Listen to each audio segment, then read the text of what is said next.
Hello, everyone, and thank you very much for joining today's stream.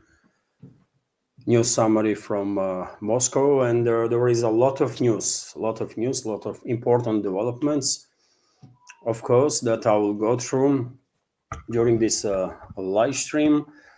On the matter of marathon, dear friends, that I launched last week and gonna last until end of this week.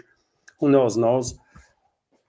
We had 5 new members on our Patreon community. No new members, unfortunately, on Boosty. So that's how things stand. After the news segment, I might give you some additional update. Maybe during the stream, some members will decide to help me to save this project as it is on YouTube and Rumble, and will join my Patreon or Boosty. Will be great. Links are under this video in description box, of course. And okay, lot of news, lot is going on here, friends. And as I did yesterday during the stream and the day before yesterday, I'll give you a number of news that I bookmarked for this update. Then straight away I will go through some latest updates, right? So that once this stream will end, you will be in the course of all the latest developments, right? I'll try my best to give you as informative update as possible, right?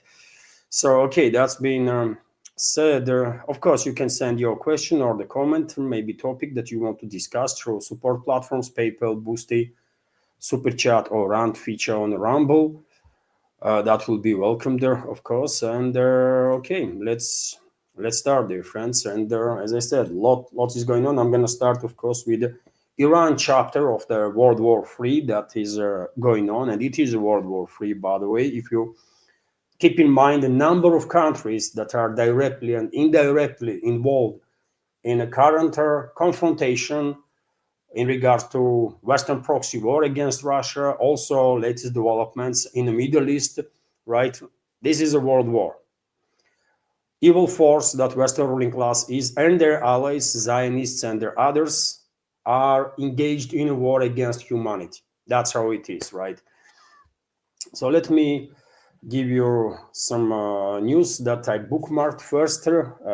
Trump commented on developments around Iran on this war and stated that military operations might last for another 4 weeks.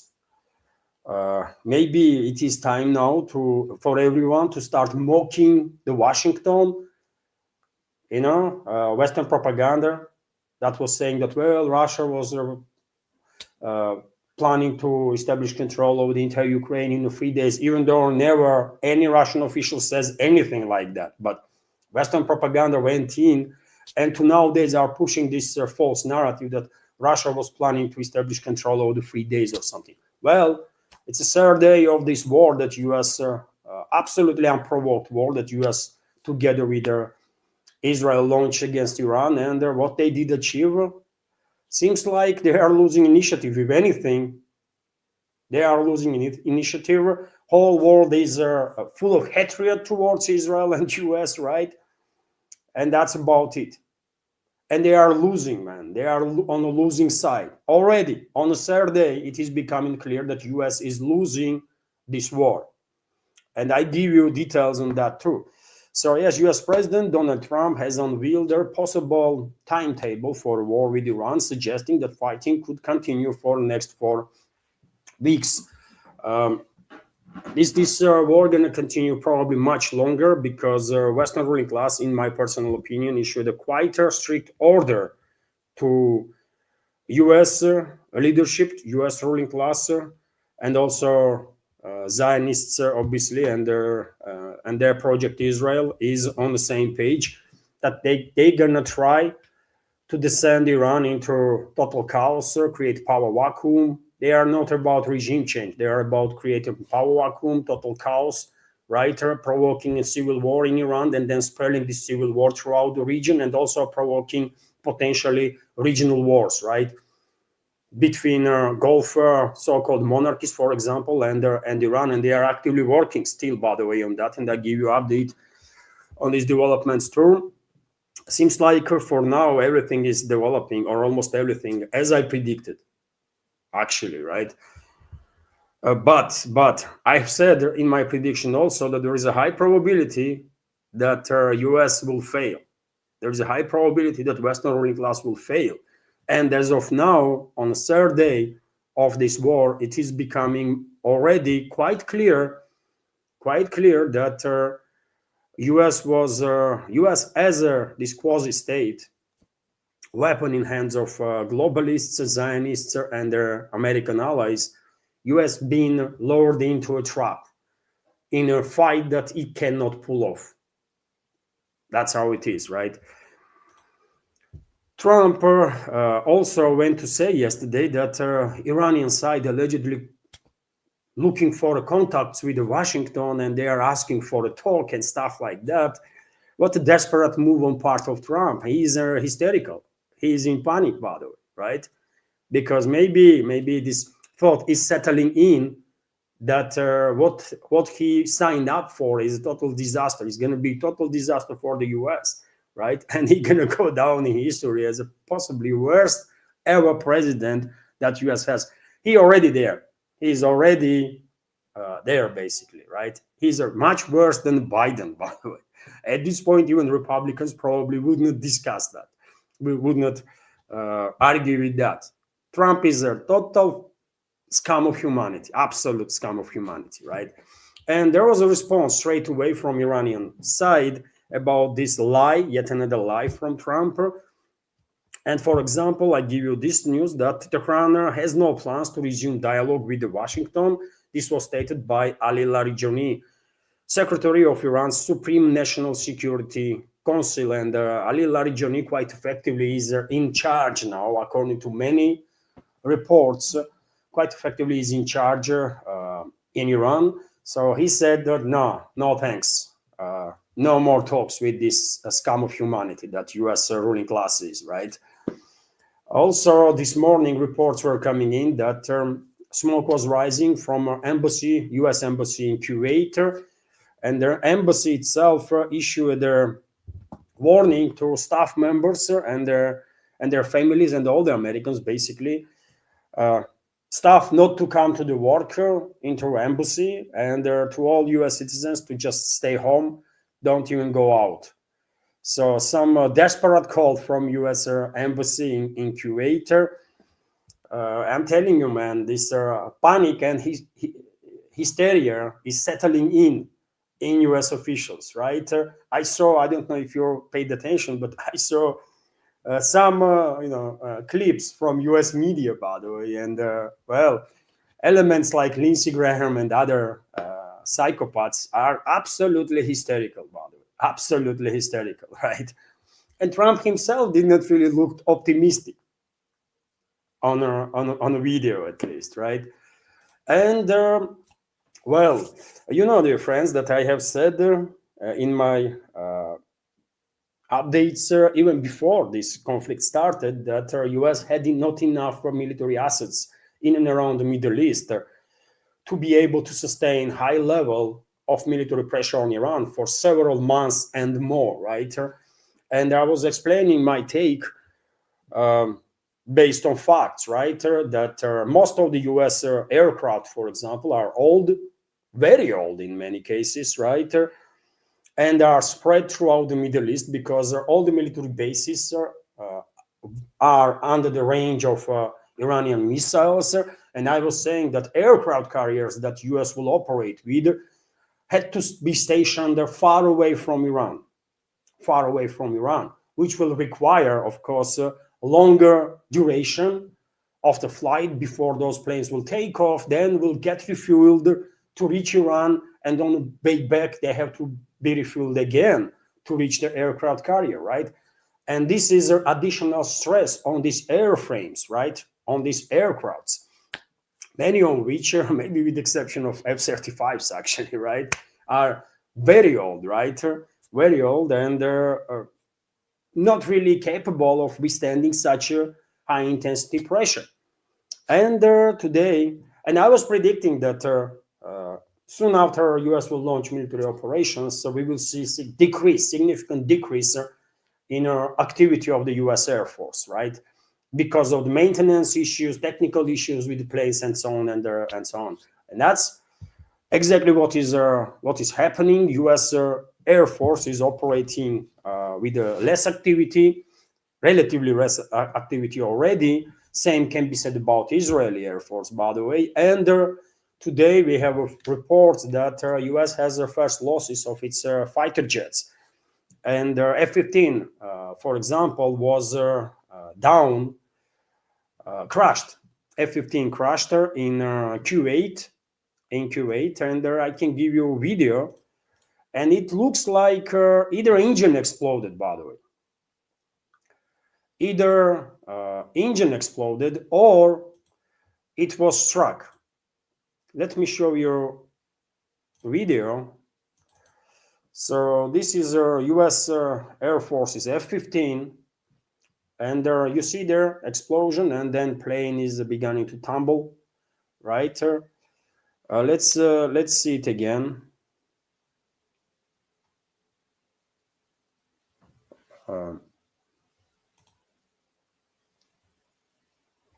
See, it looks like interception. It looks like interception. Of course, interceptor missiles are flying at such a speed that if you did not zoom in strongly and try to pinpoint the plane, and F-15 is a massive plane, by the way, right? It's difficult to say. Either engine exploded, and that will be understandable. As I said, this is an older stock, old planes, by the way, that US is operating with. So very much possible that many planes are no longer operational after first 2-3 days, right? Or maybe this was an interception. It clearly looks like an intercept, man. Just look at this, right? So, okay, F-15 down there. There are different reports that this was a F-15 Strike Eagle. If it's a F-15 Strike Eagle, then there must be 2 pilots on board, and I only saw a video of one pilot descending on a parachute. One pilot that ejected. Maybe there was a second one too, but I just have not seen. So if it was a F-15 Strike Eagle, then 2 pilots were operating it. Maybe this was not a Strike Eagle, but even older F-15, right?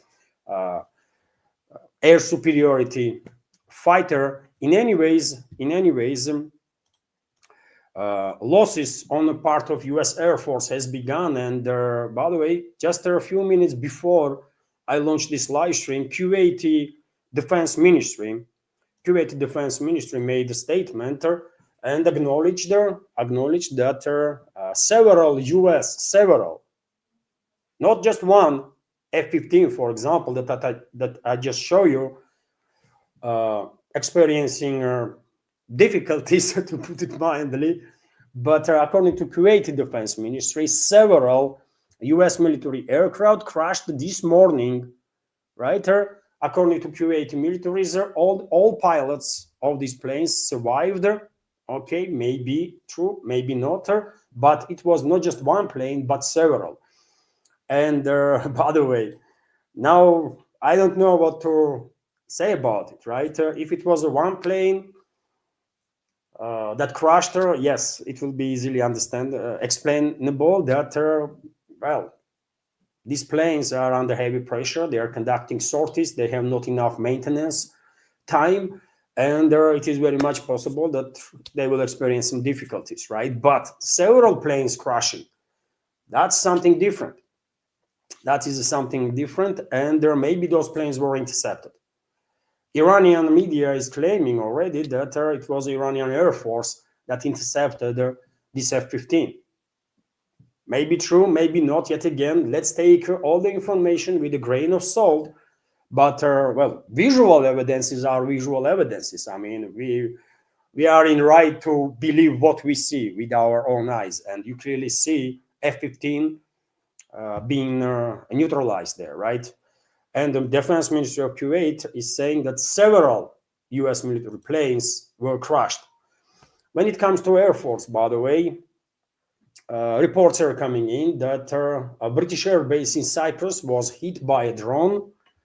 So a British military base in Cyprus was hit by a drone strike. Reuters reports, citing sources, No details, no specific. Cypriot government spokesman Konstantinos Letimbotis claims the damage was minor. He added that the country's authorities are monitoring the situation, and you know what?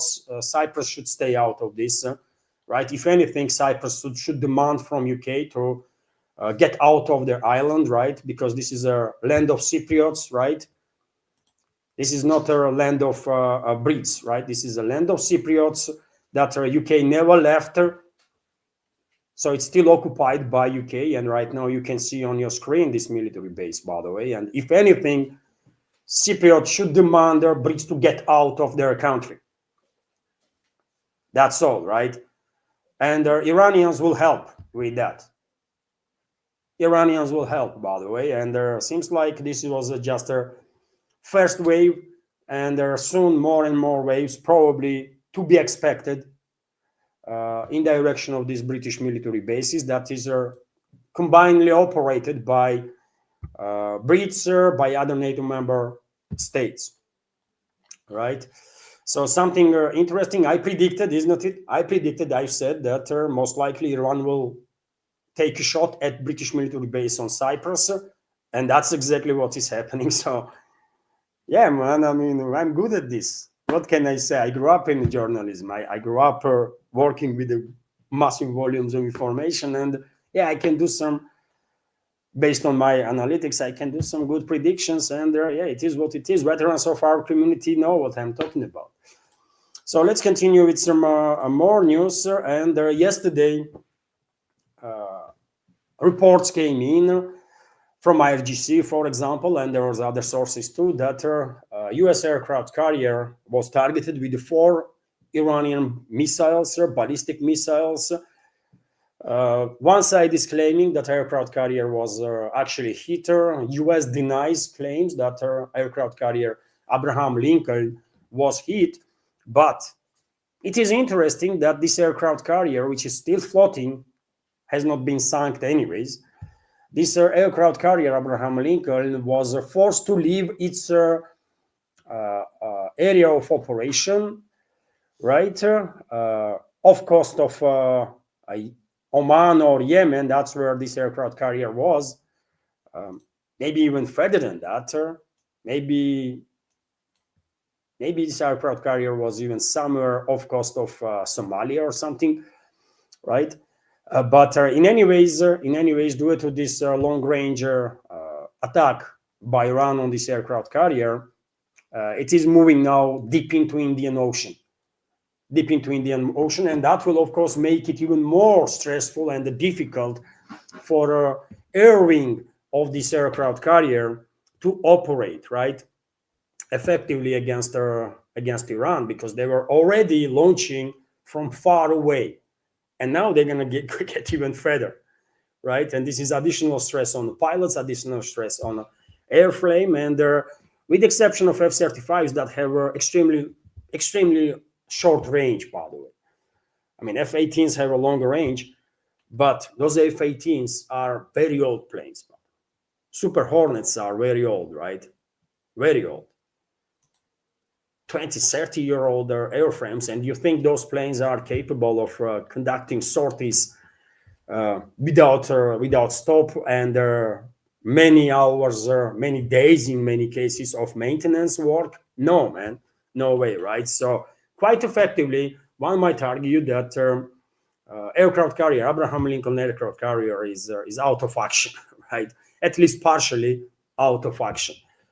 Which is also something interesting. And straight after these reports began coming in about Iranian attack on U.S. aircraft carrier, whore of Israel, or Israeli whore, Donald Trump, that are acting as a U.S. president, went to say on his True Social, went to brag about basically on his True Social, that U.S. militaries destroy this many naval assets of Iran and that many naval assets of Iran. I would not go into details because I'm not interested.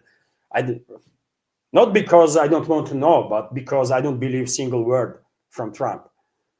But he was hysterical, and he went on his True Social to brag about destroying entire Iranian navy. U.S. militaries definitely are in a position to destroy Iranian Navy. But how many Iranian warships actually were targeted, how many was damaged, or how many was sunk, we don't know, right? And Trump is definitely not the source from which we can take information, because if you listen to him, Iran no longer has any navy whatsoever. And this is total nonsense, right? He is hysterical. He's already hysterical, and not just him, by the way. Many officials in US are already losing their minds, by the way, especially when they see how tough Iranian retaliation is. And this retaliation is not stopping, by the way. Iran launched almost in minutes after US-Israeli attack their retaliatory strikes, and they are not stopping. Waves are going constantly, wave after wave after wave after wave, right? And we will get to that point also. And what is interesting, IRGC, by the way, is claiming, Iranian side basically is claiming that as a result of retaliatory strikes, US lost more than 500 military personnel killed and wounded. Yet again, let's take any information with a grain of salt. Obviously, fog of war is something that we should always keep in mind. But US definitely has losses already, and for now, Pentagon only acknowledged death of 3 military personnel, and they said that another 5 was in very heavy condition, and several more were in a more light condition as wounded ones, right? So Washington is beginning to acknowledge the losses as a result of this unprovoked attack on Iran, sovereign nation, UN member, right? It's up to Americans how they will react on this stuff. Those US military personnel would be alive and well if not this crime committed by their so-called president and their ruling class. So it's up to Americans to think what they're gonna do next, if anything, right? Also, dear friends, I've said even way before US launched these attacks on Iran together with Israel. I've said way before that, of course, we might see a situation when, due to lack of military assets, US will, one way or another, but demand assistance from its European NATO allies, and that's exactly what is happening. That's exactly what is happening. And leaders of Germany, France, and the United Kingdom, for example, have already threatened Iran with a military action if Iran continues launching attacks on territories of Middle Eastern, these proxies of the Western ruling class, from Saudi Arabia to Bahrain, Kuwait, and so on. So NATO is in this crime against humanity, and France, for example, is already redeploying, according to report, France is already redeploying its aircraft carrier Charles de Gaulle from the Baltics towards the Middle East. And I said this might happen. I said before US-Israel launched these attacks on Iran, that we might see a situation when US, due to lack of enough military assets to at least have some chances, theoretical chances, to achieve whatever tasks they've been given by Western ruling class, might ask France, UK to deploy their aircraft carriers, and seems like that's exactly what is happening. French aircraft carrier Charles de Gaulle is redirected towards the Middle East. It will go into Mediterranean, I guess, and will operate from Mediterranean, because I don't think they will dare to pass through Suez Channel. Will be very dangerous for them, right? And I expect either today, either in next several days, by the way, British leadership to also make a statement that they are deploying their aircraft, one or both aircraft carriers, to assist US and Israel in their war crime and crime against humanity. Explanation, justification, maybe whatever. They might say that they're going to protect these Gulf states, or I mean, who cares what they're going to say as a justification, but factually, this will be assistance and of US and Israel to commit this crime against humanity, and therefore, of course, these countries will be part of this war crime too. So French already is sending its aircraft carrier, UK will send soon, and dear friends, I also predicted, isn't it, way before US Israel launched these attacks, that based on my reading of the big picture, US Western ruling class will give order to Americans to basically not just try to descend Iran into total chaos, create power vacuum there, provoke a civil war, right?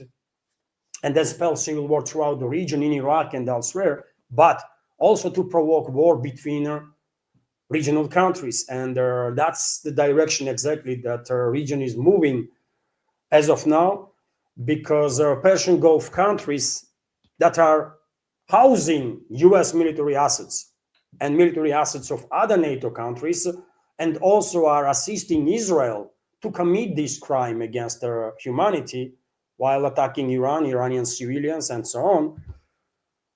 These Gulf states are protesting that, well, how dare Iran is retaliating.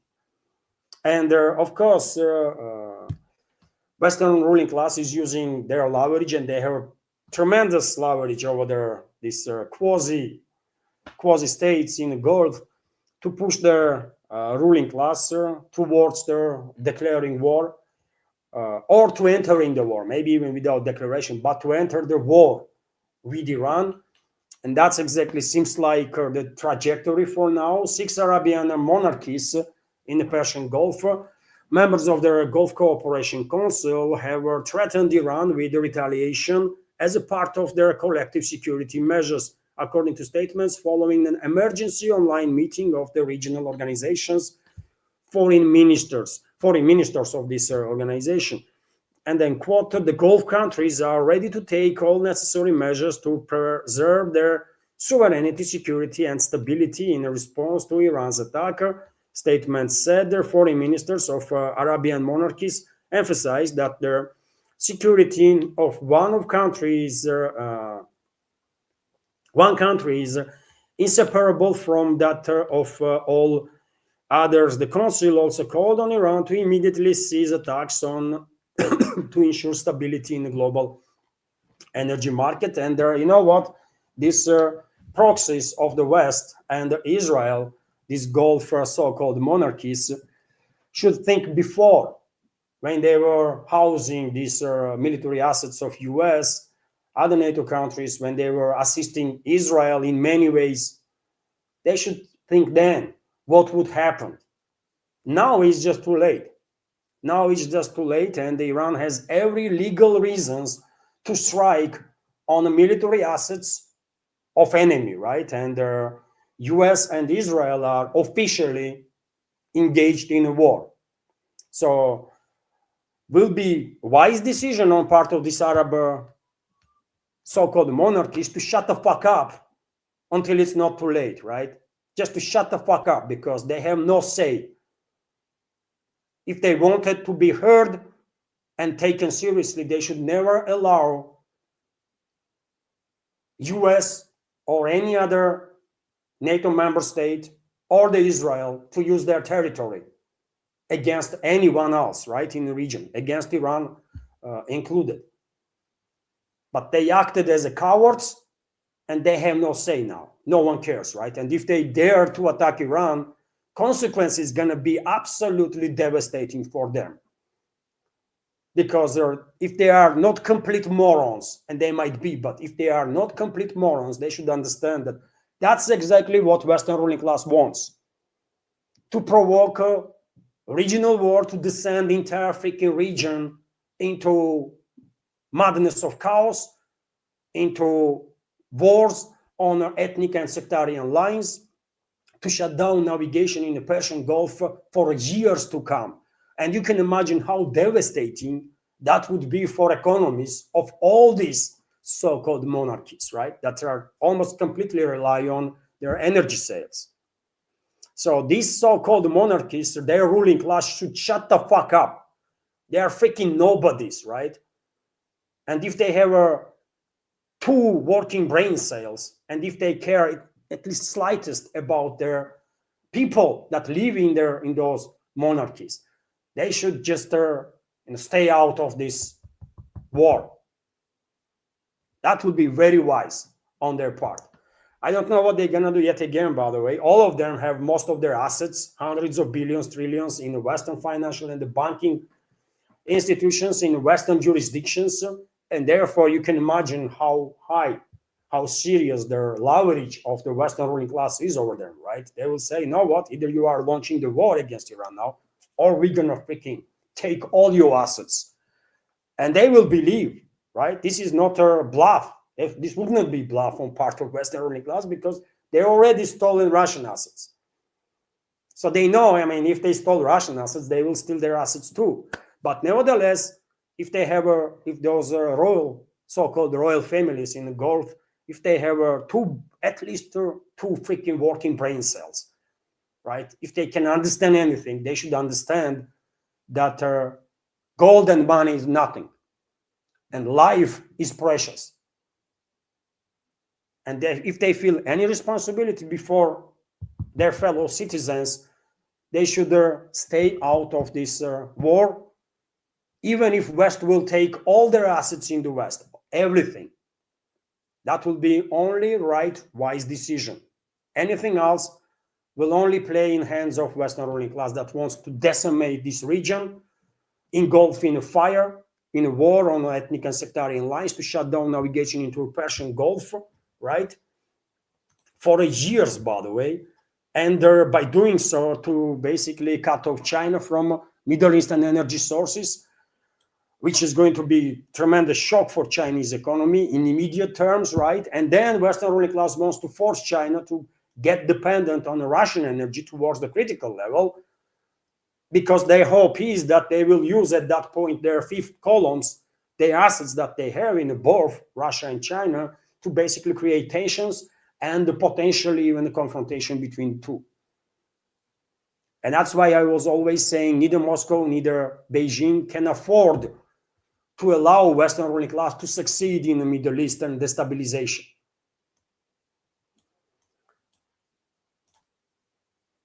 So those Gulf states should endure now what is happening and just keep quiet.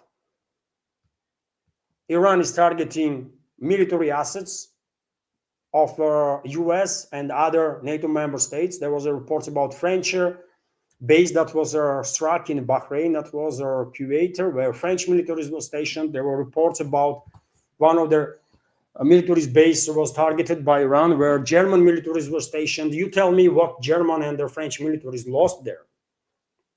What the hell? Why these Gulf so-called monarchies allow this to happen in the first place? Or what US militaries lost there? Is US neighbor of theirs? No. So let's continue. As I said, dear friends, as of now, situation is developing on a trajectory that I predicted, but we already have indicators. That Western ruling class might fail, and fail big time. They will be able, I've said many times before, isn't it? They will be able to deal tremendous damage, tremendous harm to Iran and Iranian people. In some cases, recovery might take decades, but anything less than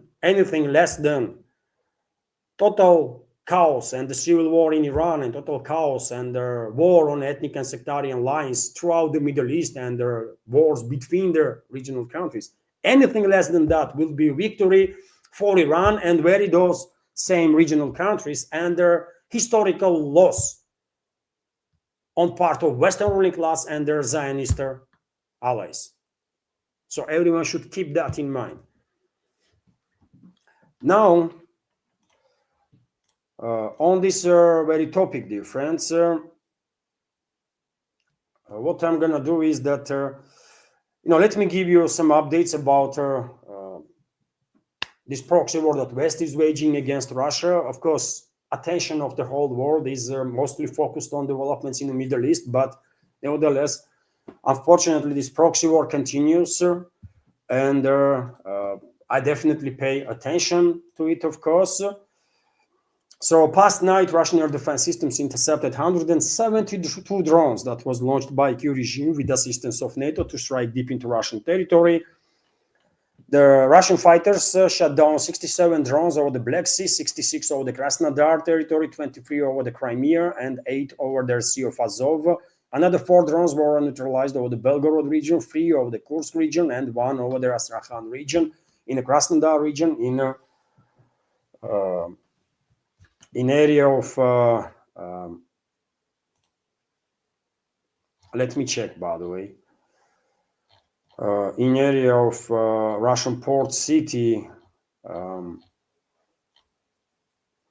state emergency has been declared in Novorossiysk. Yes, I remember correctly. There's so much news, by the way, that is going on, right? So much news that I have to read and process that it is easy to get confused, of course. But as I remember correctly, this morning, early this morning, Russian sources reported a state of emergency has been declared in Novorossiysk following nighttime attacks by Kyiv regime's forces with assistance of NATO. According to preliminary data, at least 8 multi-apartment buildings were damaged, 9 private houses, and their kindergarten as a result of this terrorist attack by NATO and their proxy on the Russian Federation. And preliminary data was that at least 5 people were injured as a result of this attack. Also, earlier, dear friends, in my previous updates, I did mention that Russian armed forces liberated Gorky settlement in Zaporozhye region, and also Russian troops liberated Sopich in the Sumy region and Belyakovka in Krasnoarmeysk region. And this morning, right before I launched the live stream, reports came in that Russian armed forces established control over their Krugle area. This is also a Kharkov region, by the way. Northern tip, basically, most northeastern tip of Kharkov region. So Russian militaries are extending the buffer zone in many directions, of course. Also,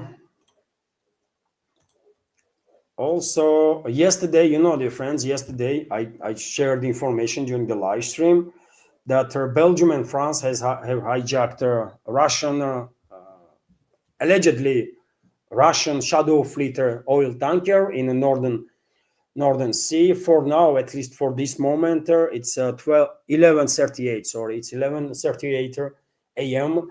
For this moment, there was no, in media at least, there was no reports about some reaction from Russian side. Maybe I missed something. Yet again, so much is happening that it is easy to miss some information, but I have not seen, anyways, any statements with the reaction of the Russian side about this yet another hostile step from a NATO member states. And you might wonder if they're going to be next round of trilateral talks between Washington, Moscow, and the Kyiv regime. Previous talks took place in Geneva, and all is known for now that allegedly next round was planned for early March, and not in Geneva, by the way, no longer in Geneva, most likely in Abu Dhabi. But yet again, Russian media is not reporting about any update on the matter. So I wouldn't be surprised at all if due to current developments in regards to Iran, due to yet another demonstration by the US, including its negotiators, Steve Witkoff, for example, and Kushner, that US is using diplomacy as a means of the deception, as a weapon, and they are not serious about negotiating. After these developments, when hardly anybody has any doubts that you cannot really have a meaningful dialogue with the US. Maybe Moscow, maybe Kremlin will say, you know what? No, thanks, man. There is no point to talk to these people because they are just lying, man. So what is the reason? So I wouldn't be surprised at all if next round of these so-called trilateral talks will be postponed in time. Anything is possible. Before US launched this attack on Iran, I was saying that there is a probability that we will see some temporary measures being agreed between the sides during these trilateral talks, because US, I believe, was desperate to make sure that Russia will not provide as much assistance to Iran as Russia can. If agreement will be reached in regards to Ukrainian crisis, but agreement was not reached, right? Maybe because no one can trust American side, and because globalists are all about war. European elites are all about war, and therefore, I don't know if anytime soon we should expect a resumption of the dialogue between Washington and Moscow. And I definitely think talks with Washington, with current administration, is a pure waste of time. Among you, dear friend, dear community, is there anyone who thinks negotiating with the Trump administration is a good idea and not a waste of time? I think there are no such people in our community who actually trusts Trump's administration. It's not possible, by the way, right? It's just not possible. So this is the updates. Also, we should not forget, dear friends, that there is another hotspot on the map of this world. Pakistan and Afghanistan are at each other again, and conflict between them continues. And the Pakistani side claims that as a result of their attacks on Afghanistan militaries and security services lost about 1,000 of their military personnel killed and wounded. Afghanistan makes similar claims about Pakistani losses.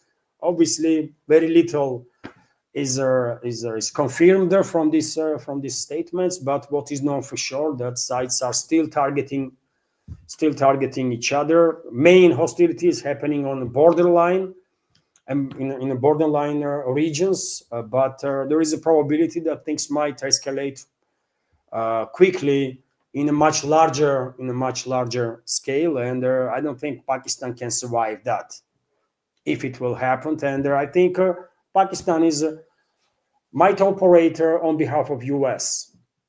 Pakistan might operate on behalf of US. Maybe that's why they launched this military campaign against Afghanistan. And it was Pakistan, by the way, that began this, right? With their attacks on Kabul. With their attacks on Afghanistan, they claimed they were targeting terrorists, but God knows who they were targeting. And Afghanistan responded, of course. Okay, dear friends, now let's check. Let's check, by the way, latest updates. There is an online reporter from RIA Novosti about developments in the Middle East. And let me give you what RIA Novosti news agency is reporting at this moment. There were no reports of Russian casualties. The Consulate General stated in Dubai, Berlin does not intend to take military action against Tehran other than to protect its military personnel, the German Foreign Ministry stated. I guess German people were not really happy to hear that Germany is joining UK and France in this war against Iran. And maybe, that's why they are kind of backtracking now. What that even means, other than protecting German military personnel. If you're going to evacuate your personnel, okay, but other than that, well, they are legit target. They are legit target. You are providing assistance for US, you are providing assistance for Israel, so you are part of the war. And Iran will treat you as such. So either you have to evacuate your military immediately, or otherwise, what you're going to do to protect them? Launch attacks on Iran, right? One way or another. And Iran will retaliate. A drone crashed between buildings in the UAE Emirate of Ras Al Khaimah. This is 11:40, but literally 5 minutes ago was reported about this drone crash there. Israeli Defense Minister Israel Katz has named Hezbollah Secretary General Naim Qassem as a target for assassination. Well, Israel is going after Lebanon, by the way. Hezbollah joined in support of Iran, by the way, basically declared their involvement in this military hostility, right? They're going to support Iran in any way, shape, or form they can. And the reports are that they already launched missiles towards Israel. I don't know how capable militarily this organization still is nowadays, but probably they will try. Hezbollah probably will try their best to neutralize military assets of the enemy, and the Houthi rebels or Ansar Allah movement will do the same. They will try their best to neutralize military assets of the hostile side. Their capability is a whole different story, of course, and also Israel is mobilizing 100,000 troops, by the way. 100,000 troops, which is interesting development, probably for an incursion into Lebanon, into southern Lebanon. But, well, it is also theoretically, at least, right? There is a little possibility of that, but maybe Israel will also try to be part of a land operation against Iran. And when it comes to land operation, by the way, you think why Western ruling class is pushing Gulf monarchies to attack Iran? They want to use their military as a ground force, right? Because as of now, on the ground, the Western ruling class can use only Kurdish military formations, Kurdish terrorist organizations that are operating in Iran, and also Baluchi terrorist organizations that are operating cross-border, Iran, Pakistan, Afghanistan, like that. And also whatever special forces assets US, UK, Israel have sent on the ground in Iran. That's all that they have right now as a ground force. And to be able to establish control over the southern areas of Iran, they need manpower, right? And that's why they are pushing these Gulf countries to launch a war on Iran, so that Western world, Israel, then will use their militaries as a ground force, right?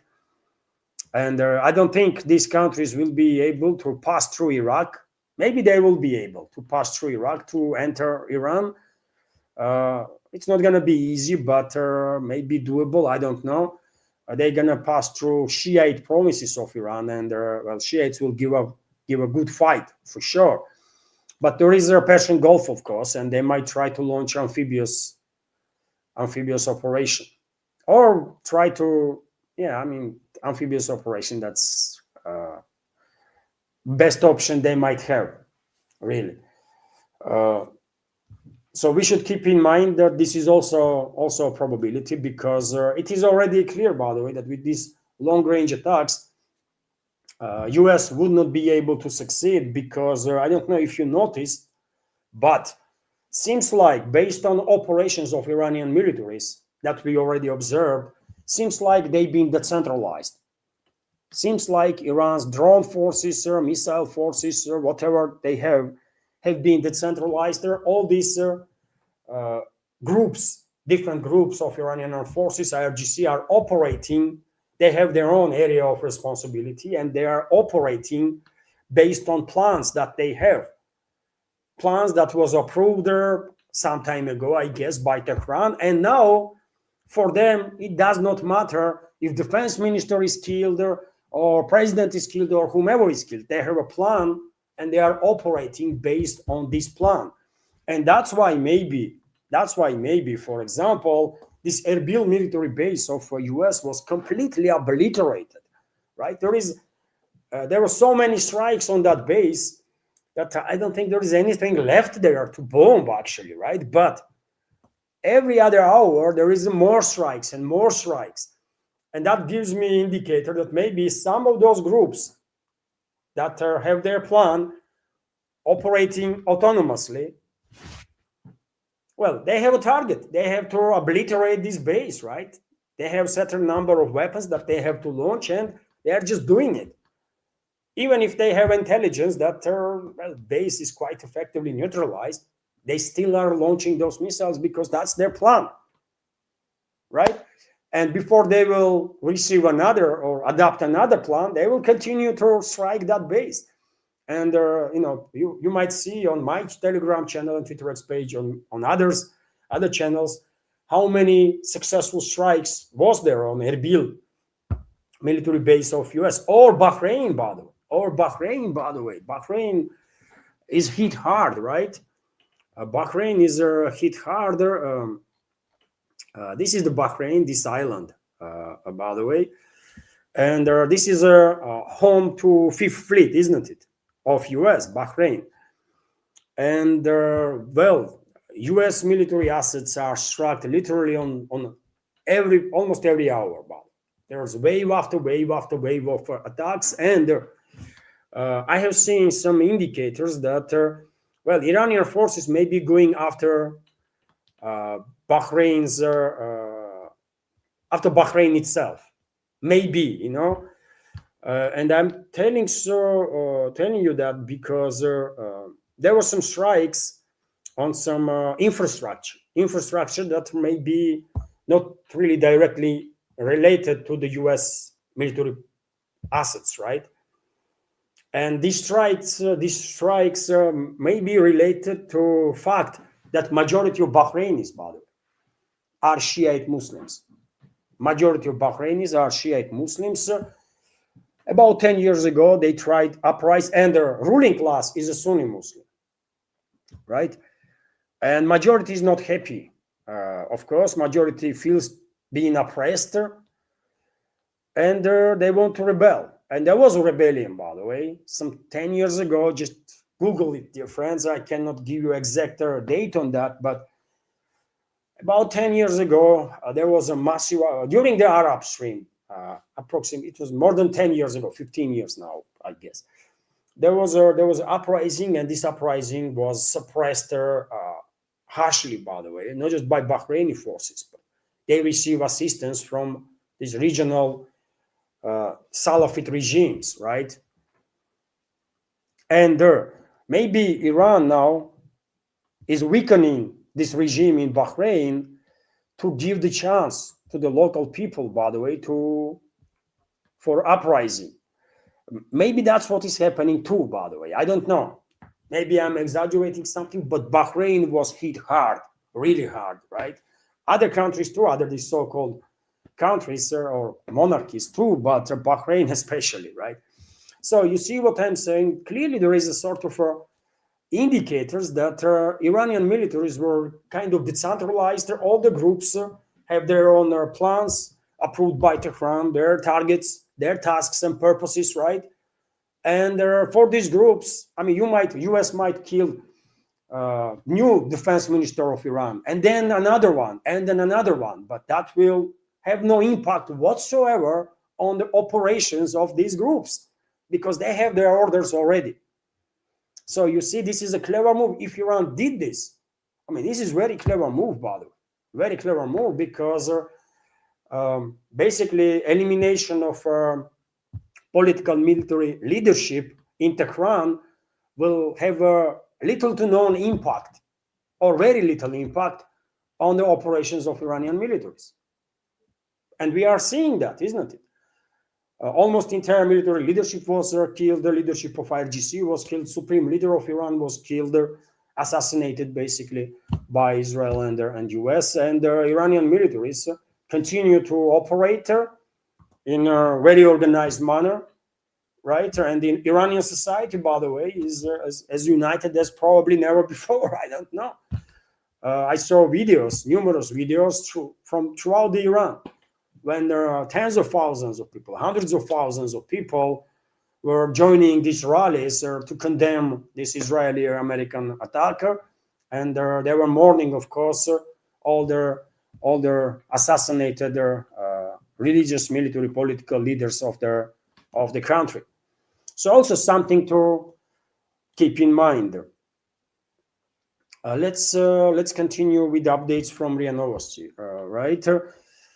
Debris from their down the drone fell on Aramco refinery and caused a small fire. Saudi Defense Ministry spokesman said, well, it's not a small fire, by the way. It's a massive fire there in one of the facilities of Aramco. And Aramco is, of course, Saudi state-owned energy company, energy giant.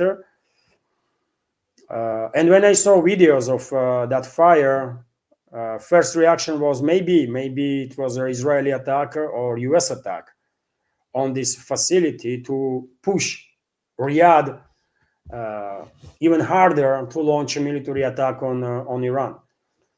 And there will be provocations, by the way. They're going to be provocations. We should keep in mind that the Western ruling class, US and their assets, that is US, also Israel, their secret services and so on, they will go on for provocations, for sure. For sure. They might go ahead and bomb, I don't know, leadership of Qatar, for example, and exterminate entire this so-called royal family, and then blame on Iran, right? They might do the same with Saudis or, I don't know, man, Jordanians, right?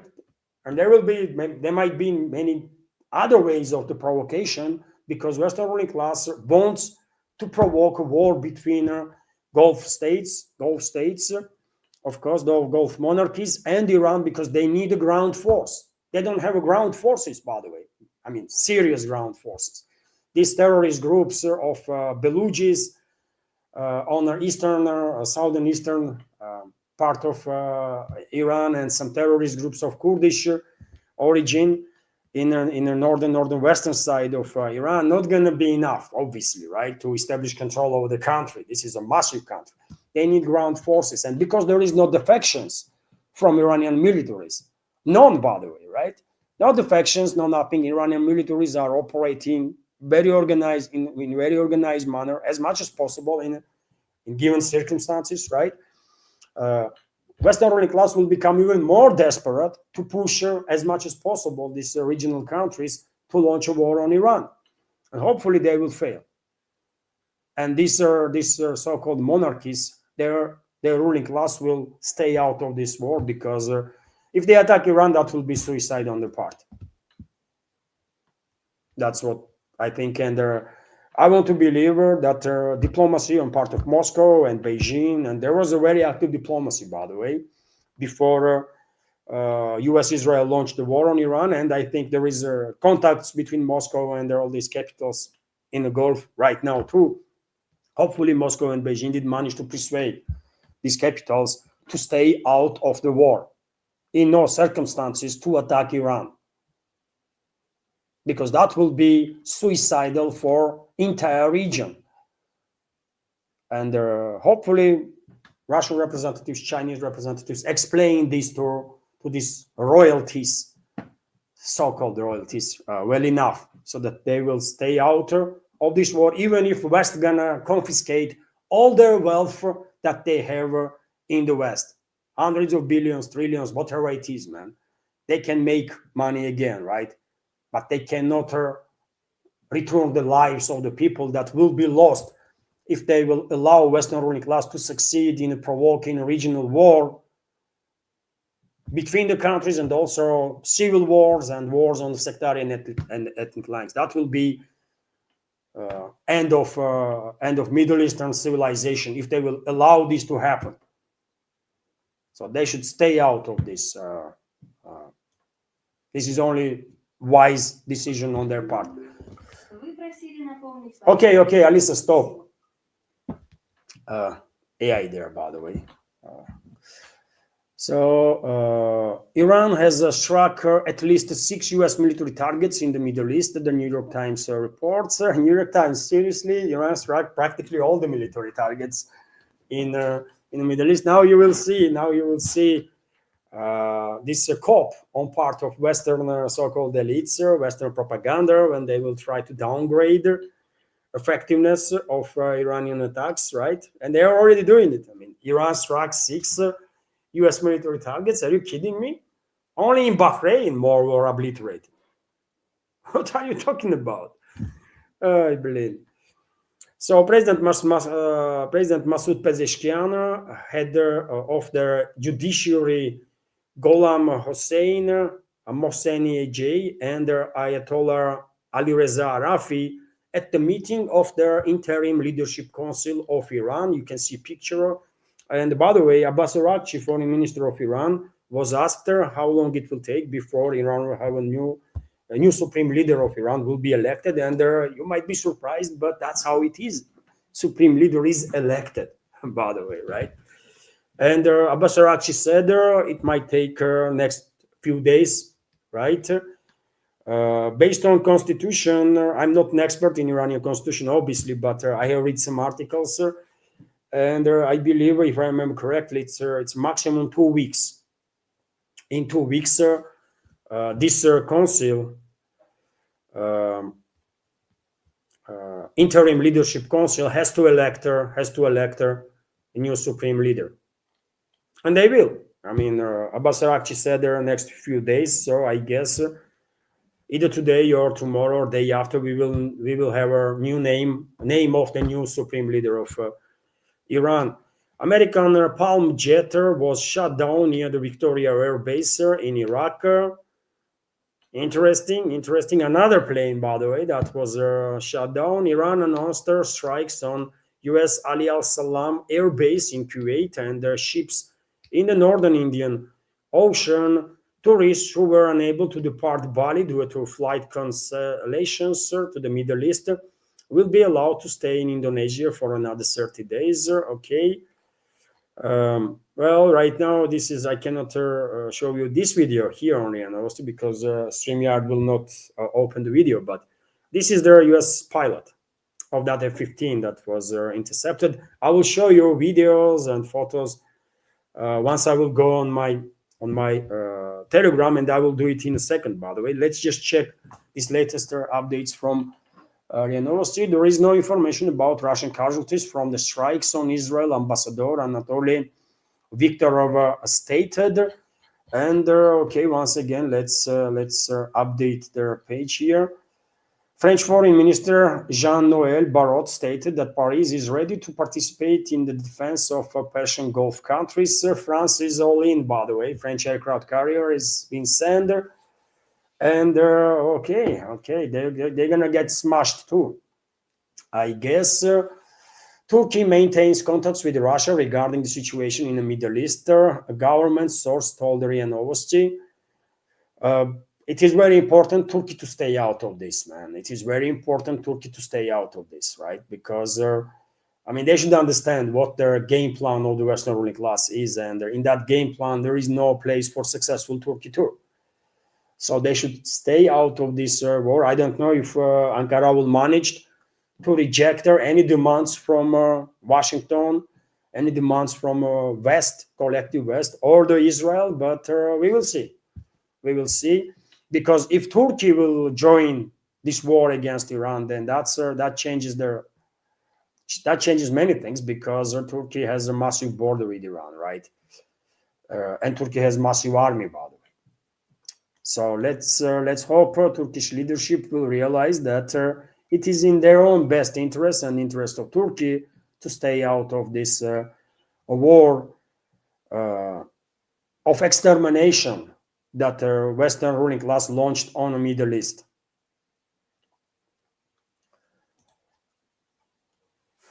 Two workers were injured by failing the freezer at the refinery in Kuwait, but the plant continues to operate normally. At least 555 people have been killed in Iran as a result of attacks by US and Israel, the local Red Crescent reported. And, dear friends, about 150 kids were killed in that school that Israelis and Americans attack on the first day of this war. And of course, whole world is shocked, by the way. All the humans worldwide who has a heart are shocked, right, with that tragedy. And yesterday my wife was asking me, Anna was asking me, why they attack school? I mean, Why would they do that? And their only explanation, I mean, I come up with is that they wanted their blood sacrifice. They wanted sacrifice for their Satan that they are worshiping. Honestly, man, I mean, only explanation that I could come up with is that they struck that school intentionally. They knew they were killing dozens, hundreds potentially of kids, and I think they did it intentionally, Israelis and Americans, because they are sacrificing children for their God, and they are worshiping Satan. By the way, that's how it is. That's why they struck that school, and that's why they are always after civilians, always killing children, always killing women, always killing civilians. That's what they do always. By the way, they are sacrificing people for God that they are worshiping, and they are worshiping Satan. This Israeli fascists and the fascist ruling class in the US and fascist ruling class in the collective West in general. Right? That's what they do. There are currently no signs of damage to Iran's nuclear facilities, including the Bushehr nuclear power plant and the Tehran reactor. The IAEA, Rafael Grossi, reported. And well, that's latest from RIA Novosti there. Okay, there was a super chat, right? There was a super chat, by the way, and I'm gonna react on it.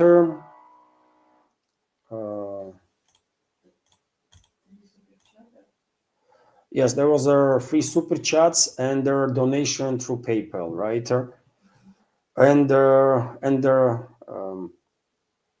Dear friends, after the new segment, should I? Okay, I will highlight her. I will highlight these super chats, by the way, and their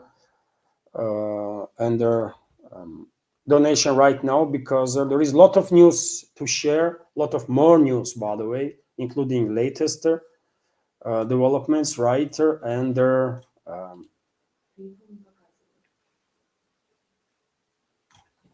and let's highlight this super chatter, and then I will continue with more latest news.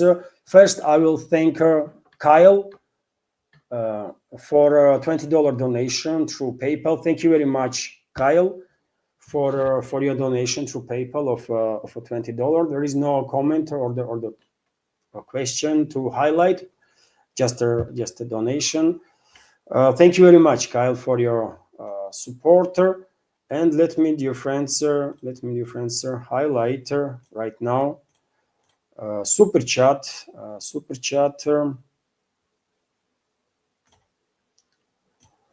And then we will continue with the news. So thank you very much, Walder, for your super chat on Rumble. Comment from and then $20 donation. And comment from Dwalda Iser. Trump and Lindsey Graham said we should be prepared for more casualties. Vampire ball continues. Absolutely, I agree with you. Russian president called their Western elites. Basically, he meant Western elites. I would say, he called them vampires, right? And he said that vampire ball is coming to their end. But for now, it continues. Unfortunately, for now, it continues, and well, there will be more and more casualties on part of Israel, on part of U.S. militaries. That's for sure. American people, I know some 70 to 75% of Americans are against this war, right? So therefore. I mean, maybe those people will somehow get together and try to influence. There's this psychopathic regime that they have, but I mean, I don't know. But yes, casualties to be expected. U.S. definitely was lured into the trap. Once again, used and abused by Western ruling class and Western elites, right? And by Israel, Zionists. That's for sure. Thank you very much, Walder, for your super chat and the $20 donation. And also, dear friends, there was a super chat from Scooby. Let me react on it, and I will continue with the news straight away. Thank you very much, Scooby, for your super chat and $4 donation through these two super chats. Levan, see how you are checking live updates while streaming now. Just do that. Don't bother collecting 60 stories to present to us. Just go online and wing it. Uh, oh, I see what you are recommending. Thank you, Scooby. Well, when there is an online report, I will do it. And when it comes to Telegram, yes, I will adapt this take. I will adapt this take for sure because there is constantly more and more updates, right? And this way, uh, live stream is more dynamic, it seems to me, and I guess you see it in the same way. So thank you for recommendation. I will definitely keep in mind that this is a way that community might prefer actually, right? And Scooby also commenting, you can also make the stream interactive while at it. Surely this would be less work for you. Um, you know, you have a very many good ideas, Scooby, and I don't know how to interact with you sometimes I want to ask you questions. I mean, what some specifics, what you mean. I mean, I'm open for dialogue, writer, because sometimes I may just don't understand something, isn't it? I'm just a human, and so on the matter of being interactive, I am interactive right now. For example, you see, I'm reacting on a super chatter on the in the middle of the stream, basically, because there is so much news to share. So this is one way of interactions. Maybe some other ways also. First, let's hope I will stay full time on YouTube and Rumble. I mean, let's. I hope at least that I be able to do so if community will manage to support her in that. We will see. Thank you very much, Scooby. Thank you very much for your super chatter, $4 donation and recommendations. Thank you. And dear friends, let's continue with some other news. And what I'm gonna do now is I'm gonna go on a Telegram and show you some more news because it's a developing story. I mean, things are happening online, right? Uh, and uh, and so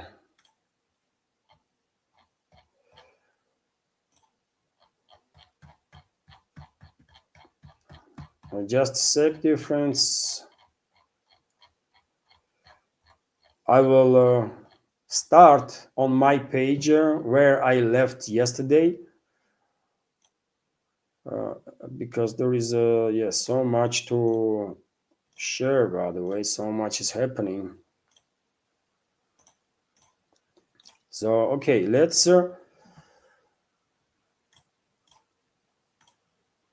continue with the Telegram updates now for a minute. Then I will go back to updates on MSM, on RIA Novosti, for example, that have this online chat. And so there was reports, dear friends, that former Iranian President Mahmoud Ahmadinejad was assassinated as a result of U.S.-Israeli strike. But, and I reported about these early reports, but today I saw another reports on different sources that allegedly Ahmadinejad survived the assassination attempt. It is difficult due to this fog of war and all the chaotic stuff in the media. It is difficult to actually know what's going on, but there is a probability that Ahmadinejad, former president of Iran, survived. Also, you can see on your screen right now this moment of US MQ-9 Reaper drone being intercepted by Iranian air defenses. $35 million are going down right there. $35 million of US taxpayers, right? So yes, successful hitter of Iranian air forces. I already mentioned that reports were that U.S. Abraham Lincoln aircraft carrier was targeted by 4 Iranian missiles. U.S. claims that none of the missiles came even close to aircraft carrier. Iranian side claims that no, there was a successful strike. In any ways, latest reports are that Abraham Lincoln is moving deep into Indian Ocean to stay as far away from Iran as and Iranian missiles as possible. There is a lot of strikes, of course, throughout the region. Abu Dhabi, you can see on your screen right now, screenshot of some portal area of Abu Dhabi as after strike that was conducted by Iranian forces on the military and logistical infrastructure of U.S. first and foremost. Also, Abbas Araghchi, foreign minister of Iran, made it clear in its televised interview that they are not attacking Gulf states. They are attacking assets of U.S. in those Gulf states, and there is a distinction, right? He was very clear that Iran has no intention to harm their brothers in the region, right? That's language he used, by the way, that we are not attacking our brothers in the Persian Gulf. We are not attacking our neighbors. So it's not about war on Saudi Arabia or on Qatar or I don't know, Oman, by the way, right?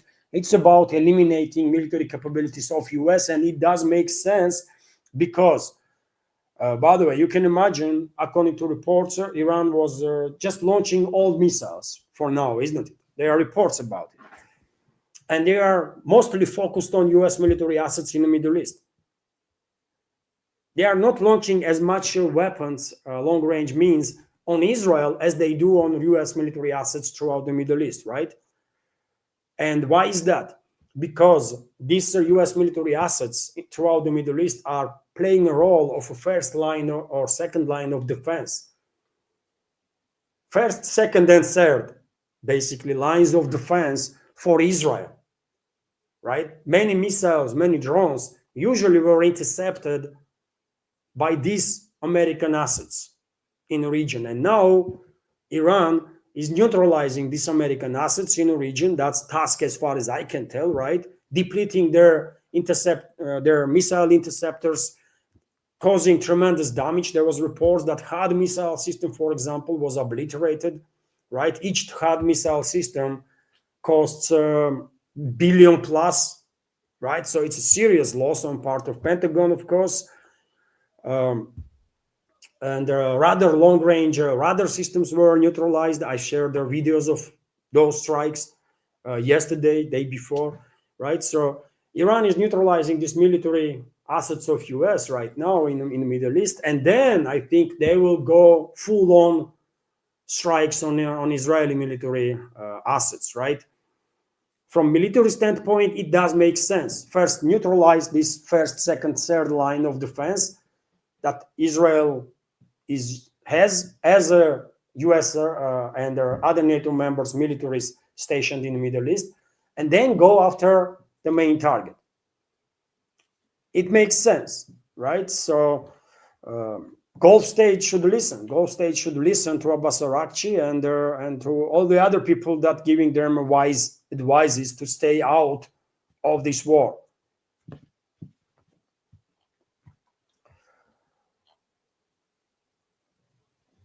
You can see a video, by the way, of yet another Iranian drone strike on US base. This is a Kuwait, for example, Kuwait military base. You can see Sherman tank is stationed there. You spot it, isn't it? So a lot of strikes. After all, US leadership is hysterical for a reason. I don't know what they were expecting, but clearly seems like they were not expecting these massive retaliatory strikes from Iran, because they are hysterical, man. Lindsey Graham went on Fox News that was or something, and he was absolutely losing it, man. He was losing it on air, right?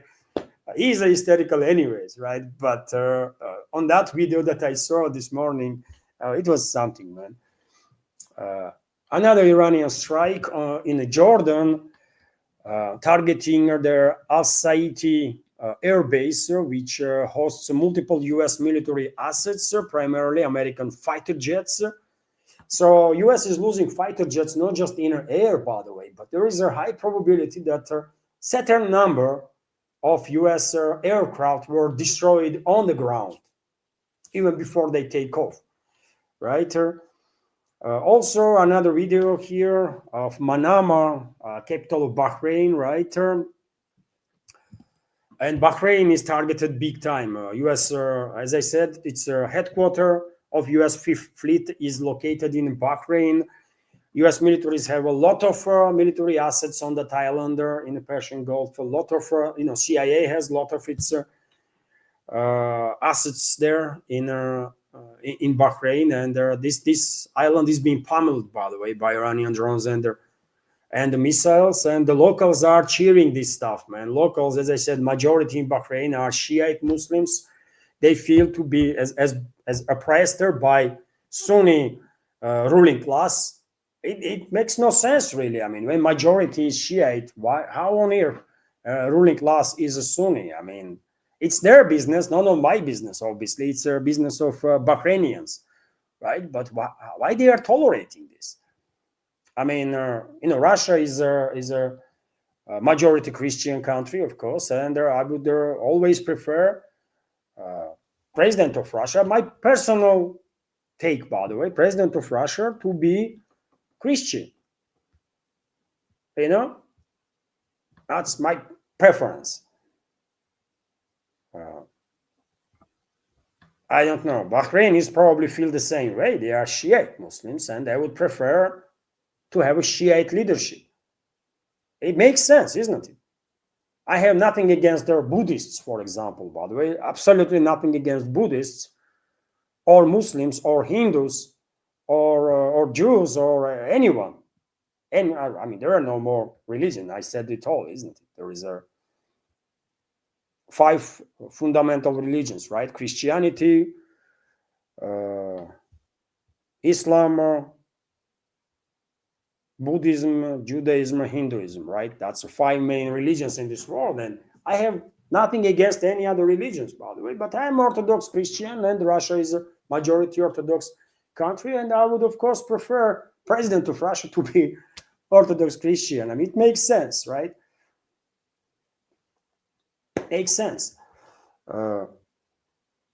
Although I'm gonna, yeah, makes sense, man, makes sense. But in Bahrain, entire ruling class, man, is a Sunni, right? It's like a small version of the Iraq, when Iraqi leadership, dominant power, was a Sunni minority in Iraq, right? While majority are Shiites, and Shiite people were being oppressed, and they rebel on numerous occasions, and Baghdad was suppressing them big time with assistance of Western countries, often.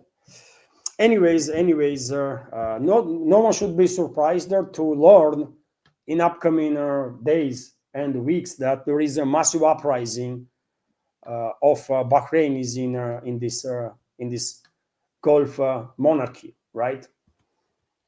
And maybe even, I don't know, revolution and something like that. Maybe Bahrain will become a republic.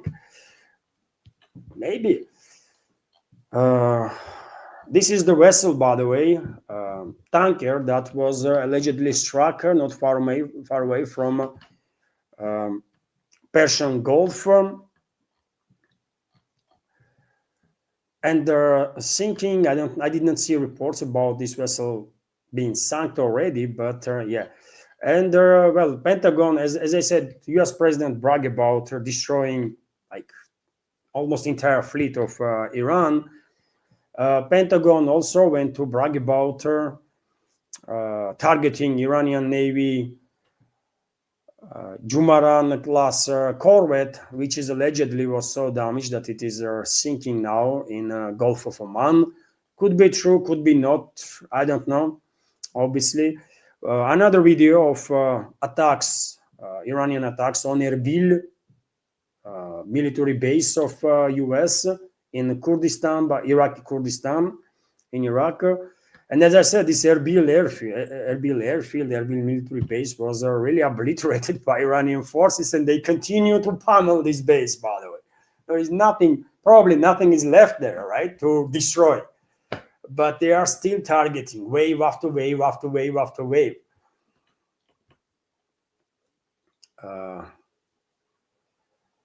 Of course, there was also, U.S., Israel. They also are targeting. Of course, Iranian territory. According to reports, U.S. claims, Pentagon claims that they targeted more than 1,000 different areas throughout their Iran. Could be case, I don't know. But as time goes by, number of strikes on Iran will inevitably decrease because U.S. will eventually run out of Tomahawk missiles, right? U.S. will eventually run out of operational planes. Step by step. Of course, it will not happen at once, but step by step, as time goes by, we will see inevitable decrease in these long-range attacks or airstrikes on Iran. Also, you can see right now, by the way, this video of F-15, US F-15, that was either intercepted by Iranian fighters or was experiencing some malfunction. I show earlier video of that explosion, isn't it? Right? So either engine exploded or this plane was struck by missile. Maybe it was a missile. This happened in Kuwait, by the way, right? This happened in Kuwait, and Kuwait is not far away from Iran, actually. Kuwait is, there is a Kuwait, right? Then there is a little area of Iraqi territory where Basra is, isn't it? Port city Basra. And then there is Iran. So who knows, maybe Iranian fighter jets, somehow get in to Kuwaiti airspace or get close enough to launch missile, and that's the result. I mean, doable, definitely doable, by the way, that's for sure. This is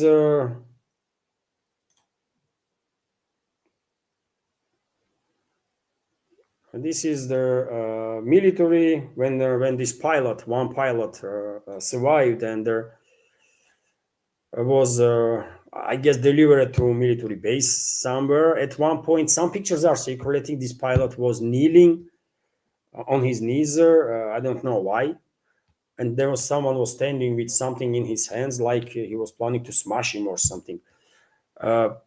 But then I saw videos when this pilot was in the car, and there was English language used there, and probably he was taken to a hospital or given to militaries, U.S. militaries.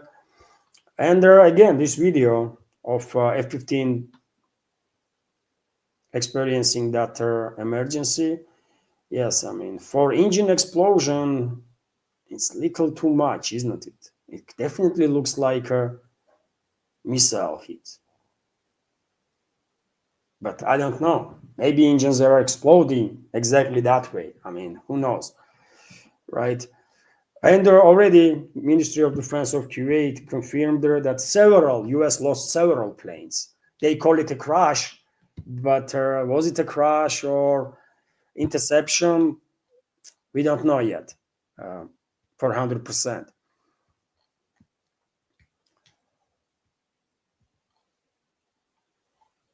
Israeli forces are launching offensive operation in Lebanon. The head of the Israeli General Staff stated about it.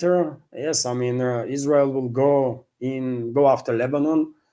And Lindsey Graham, in that hysterical speech, was also calling Trump to strike Lebanon also, to go after Hezbollah through. US is unable to succeed basically in with Iran, and Lindsey Graham is calling now to strike Lebanon through. Psychopaths, man, psychopaths, right? You can see on your video now, smoke is coming from US, one of the US bases in the Middle East. Also, as I already mentioned, smoke was being seen from Kuwait embassy from US embassy in Kuwait. Maybe embassy was struck, maybe not. And Atlantic, by the way, reported that allegedly Trump had a conversation with Marco Rubio to go after Cuba. That Trump is so drunk now with their success with Venezuela, and probably, I mean, I don't know, maybe he thinks this attack on Iran is already massive victory and success. That allegedly he had a meeting with Marco Rubio to go after Cuba. And they might, by the way, but I don't know, man. I don't know. At some point, U.S. militaries might find themselves to be so stretched that they will begin to break down out of pressure. But this information definitely don't comes as a surprise to none of us, because I said, you remember the difference. I said straight away once U.S. began building that naval asset, naval force in off coast of Venezuela, that this is not about Venezuela, man, or not just about Venezuela. This is mostly about Cuba, and I was correct in that. And I definitely expect U.S. Secret Services to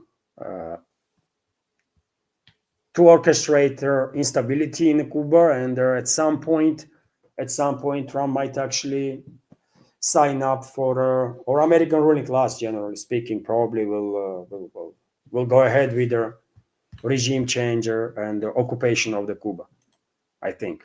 And right now, dear friends, we have good news, not related to Caribbean, but related to my work. We have a new member. We have a new member on Patreon. Thank you very much, Dave, for subscribing to my Patreon page. I appreciate your support. Thank you very much. So we have 6 new members since I launched this marathon. We have 6 new members now, and maybe more people will join, and I'll be able to stay on this project full time and continue and further develop this project on YouTube and Rumble. Maybe, I mean, I know from 6 to 100 it's a long way, but miracles happen. So thank you very much, Dave, for subscribing to my Patreon. And dear friends, if you want to help me maintain this project on YouTube and Rumble, please consider to subscribe on my Patreon page, become a Patreon, or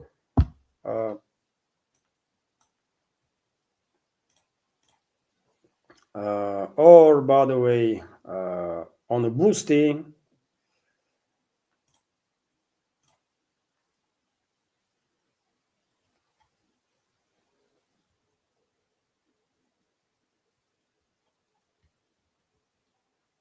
let me.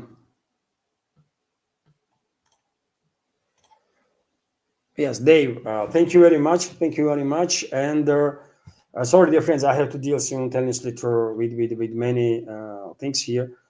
And yes, if you want to help me maintain this project, there is a Boosty page, Patreon page, by the way. And if we fail to succeed with this marathon, anyways, you will have access to my updates, because if I go on Patreon full time, then you will have access to my updates anyways, isn't it? So you're not gonna lose nothing. If you are interested in my updates, then you will have access either way.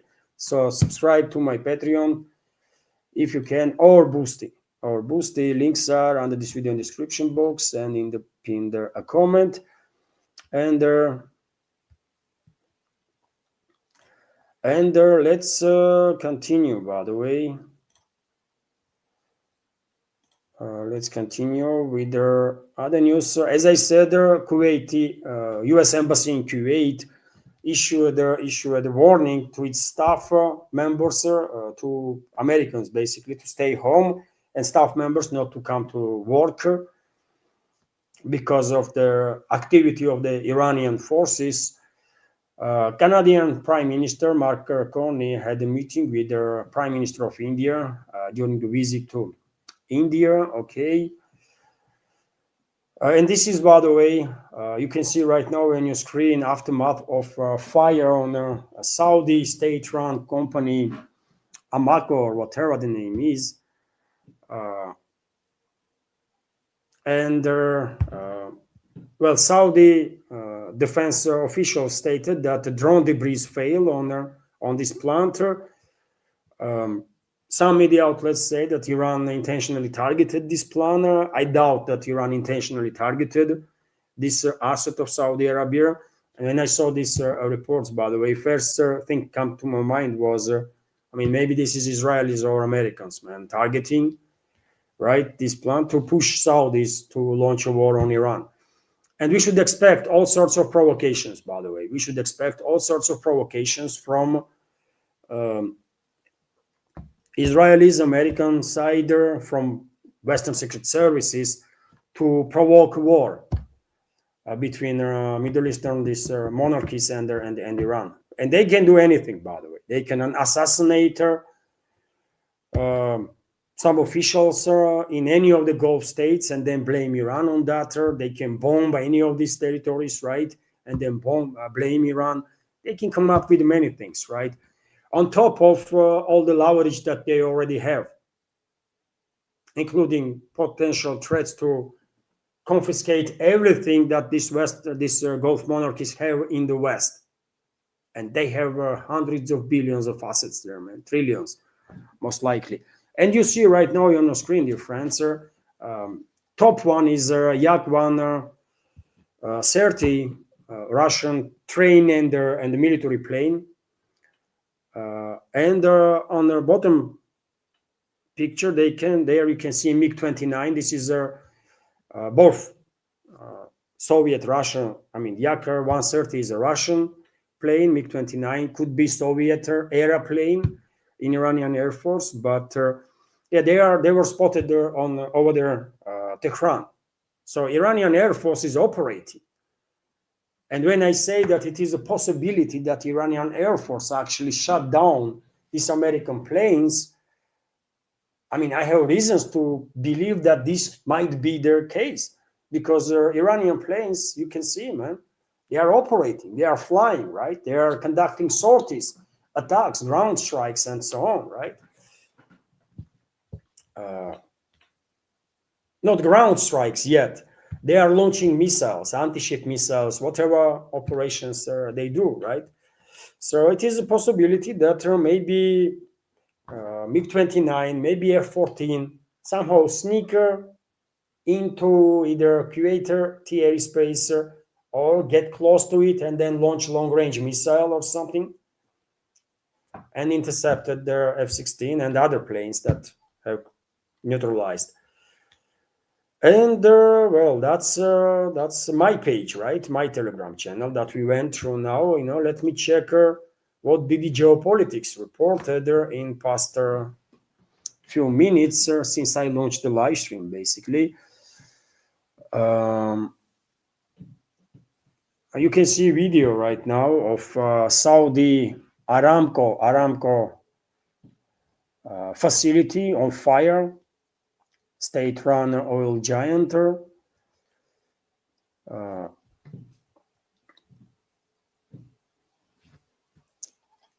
So Israeli defense minister is threatening Hezbollah and declaring basically or announcing that they are going after Hezbollah again.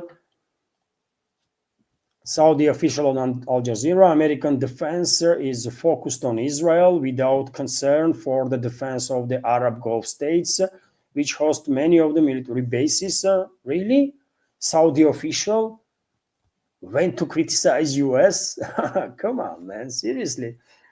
Uh, that's quite interesting stuff. Reports are that Saudis were one of the. It was not just Israelis that were advocating with Trump to launch this war, but also Saudis. That's the reports, by the way. I don't know if it's true or not, but you remember the claims, isn't it, in some Western propaganda outlets that allegedly Saudi defense minister was telling the Trump that if he would not attack Iran now, that will embolden Tehran big time and make its positions even stronger. Yeah, I don't know. Maybe this was just a rumor spread by Western media to create some tensions between Riyadh and Tehran. Also can be the case. So, but again, we should take any information with a grain of salt. I mean, it's such a times now, isn't it?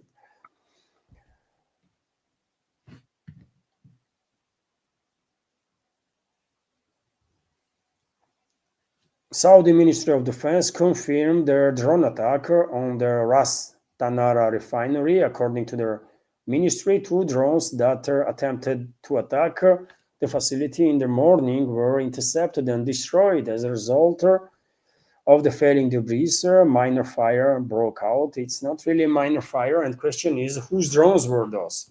Because I don't think Iran intentionally targeted their Saudi energy infrastructure. I really don't think so. We should keep in mind, by the way, that main customer for a region when it comes to energy sales is China, and China is an ally of Iran. So I don't think Iran would intentionally strike energy infrastructure of Saudi, which supplies with energy Iran's ally, China. So it makes no sense, right? So maybe actually my initial thought was correct, and either Israelis or Americans launched the drones towards these energy facilities, and Saudis intercepted them or tried to intercept, but damage was done anyways. Kuwait's defense ministry says several US military aircraft have crashed there. All crews survived. I already mentioned that. You look, by the way, how many people are gathering there? Over 1 million people poured into streets of Sana'a, Yemen, to show their solidarity with Iran and their mourn their martyred supreme leader, Ali Khamenei. Yemen has entered the war against the US and Israel, and is both launching missiles and targeting ships in the Red Sea. Okay, for now, I did not really see a report about any vessel being damaged by Houthi rebel strikes, but maybe they did. And this is the picture that I saw, and DD Geopolitics published just like a couple of minutes ago.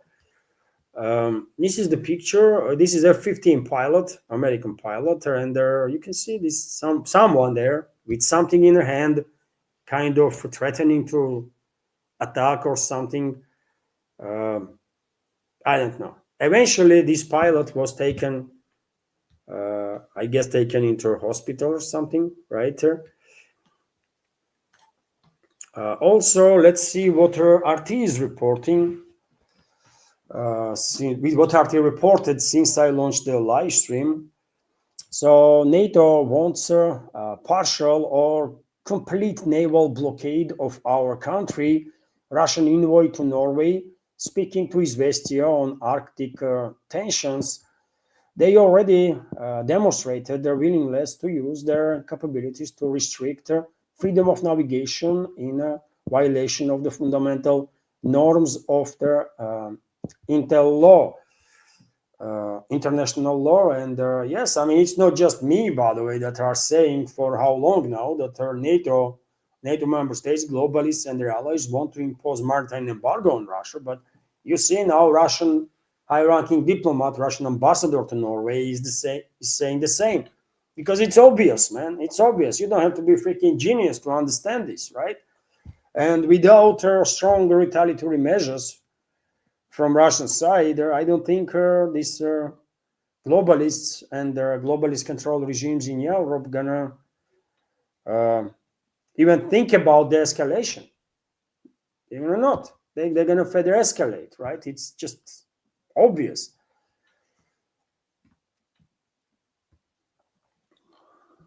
Russian oil and gas stocks go green after Hormuz closure.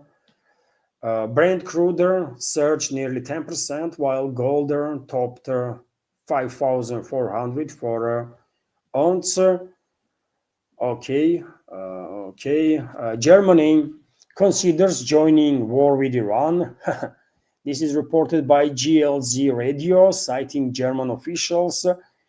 Berlin may take part directly or by providing military support. Yes, I already reported, by the way, isn't it, that Berlin, Paris, and London already make it clear, indicated basically that they are going to help Israel and US in this war against Iran. Which way they will help, we will see, but they already indicated their intention, and I mean, they were already providing assistance, right? Anyways, through intelligence, through other means, right? Logistics, and so on. And now they're going to get engaged directly. So they are legit targets for Iran's retaliatory strikes. And yeah, no one should complain once they will be hit among either Germans or Brits or French, right? There should be no complaints why they being targeted because of the criminal actions of your government, right? And they, I mean militaries, legit targets, by the way. Obviously, Iran not gonna strike civilians that are enjoying their afternoon in around Eiffel Tower, isn't it? We are talking about military, legit targets. I mean, this is crazy. This is the video, by the way, one of the videos that I saw this morning when Lindsey Graham is going hysterical and they're demanding basically from Trump to launch a war on Lebanon and Lebanese Hezbollah. Insanity, man, insanity. And who knows, man, if Trump is so out of touch with reality, as it seems to be, then we might see US strikes on Lebanon literally any time, any minute, today, tomorrow, day after, might happen.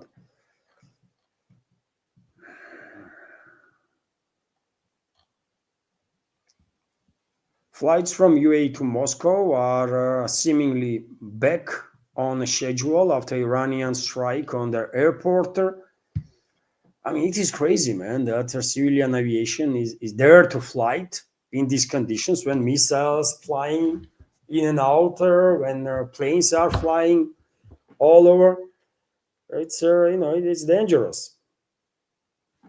Alleged U.S. pilot who ejected today over Kuwait after their jet were downed by Iran. Okay.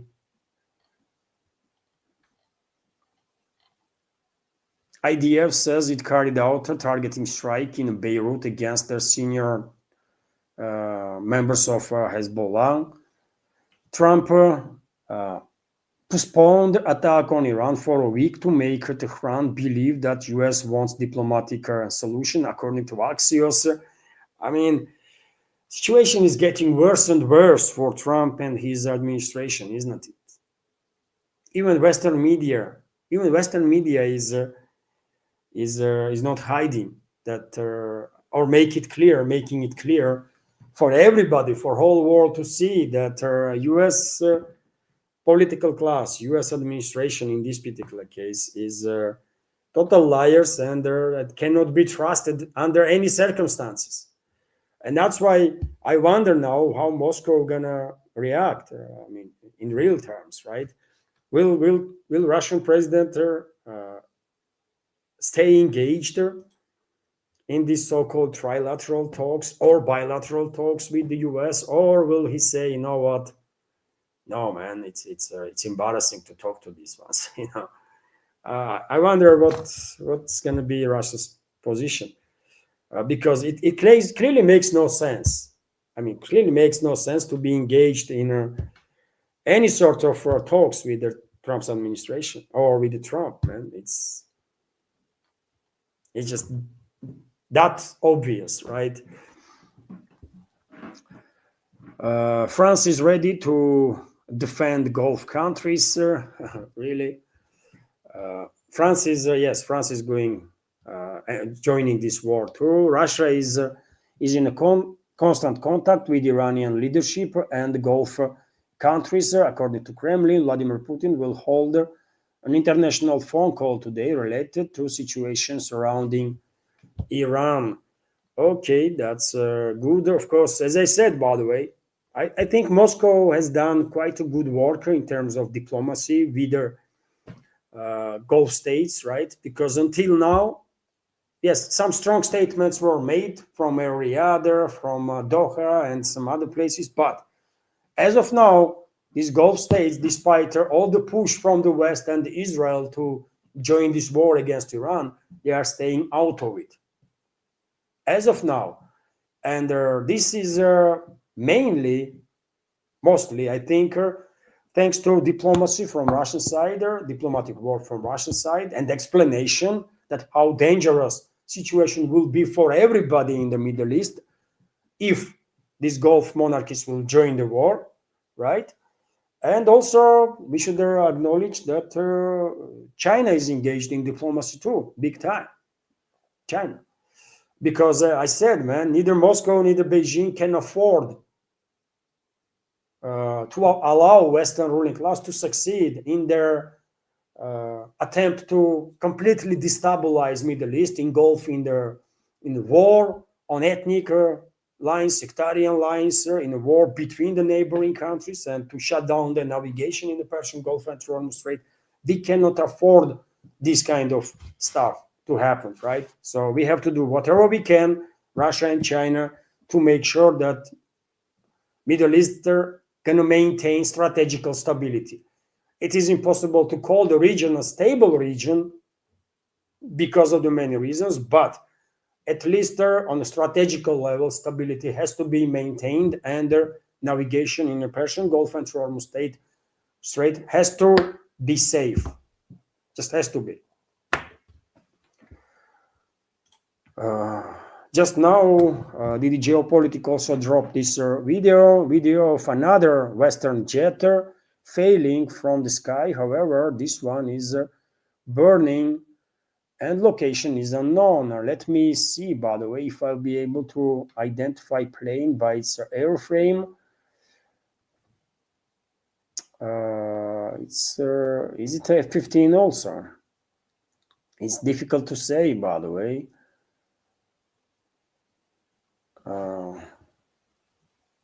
Let's watch it again. It's happening now, by the way, developing story.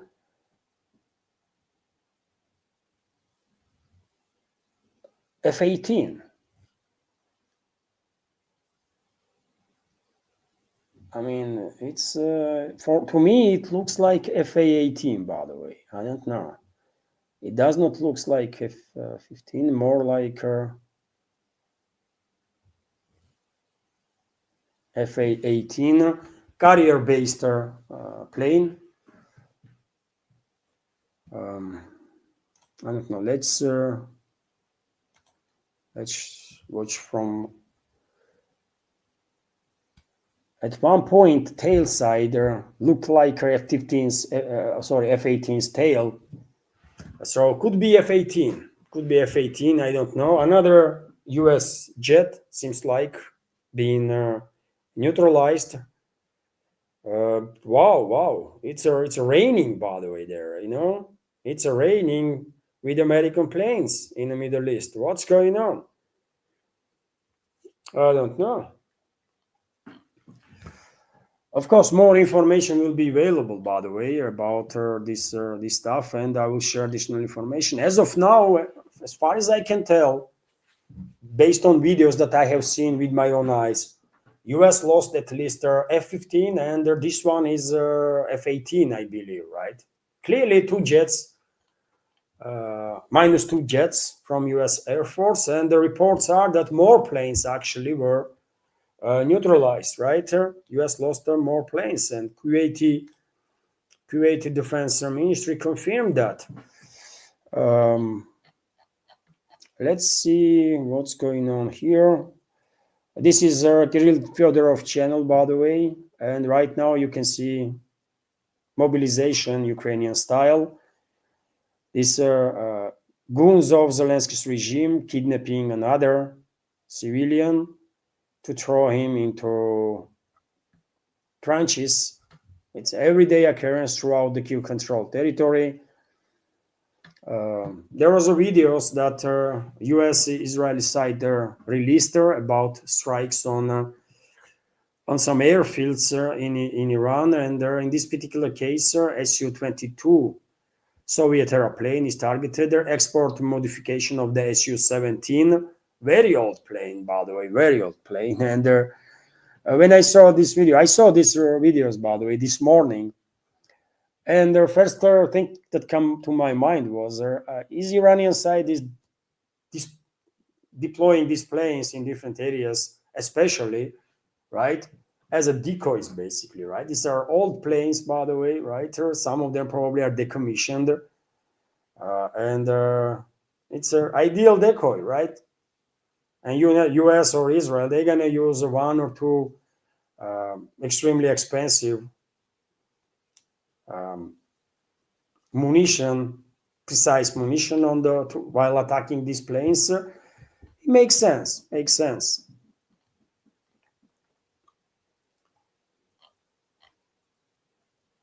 Also, Russian in this video you can see Russian Lancer drones eliminating vampire MLRS of Kiev regime's forces.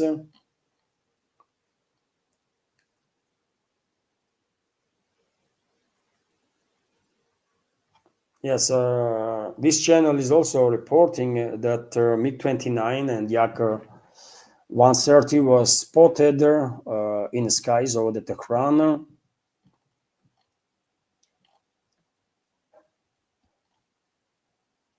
You can see screenshots, satellite imagery of harm that was done to US base, some of the US bases throughout the region.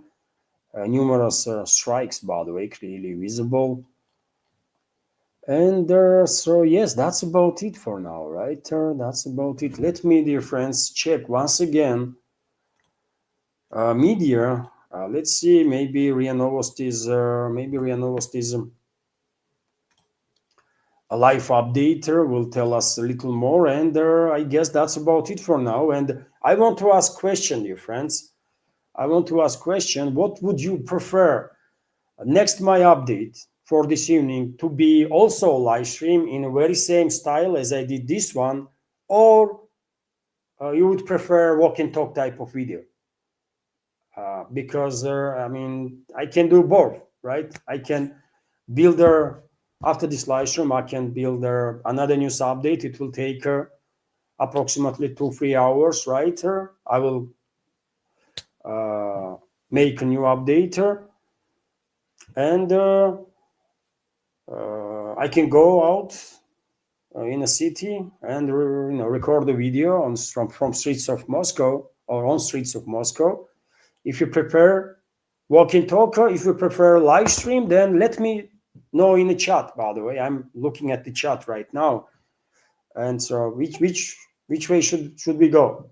Walk and talk in the evening as an extra update, second update, or live stream? Maybe live stream will be better because I'll be able to share more information, and I don't know. I see Smoky Sal is commenting walk and talker. Okay, there is a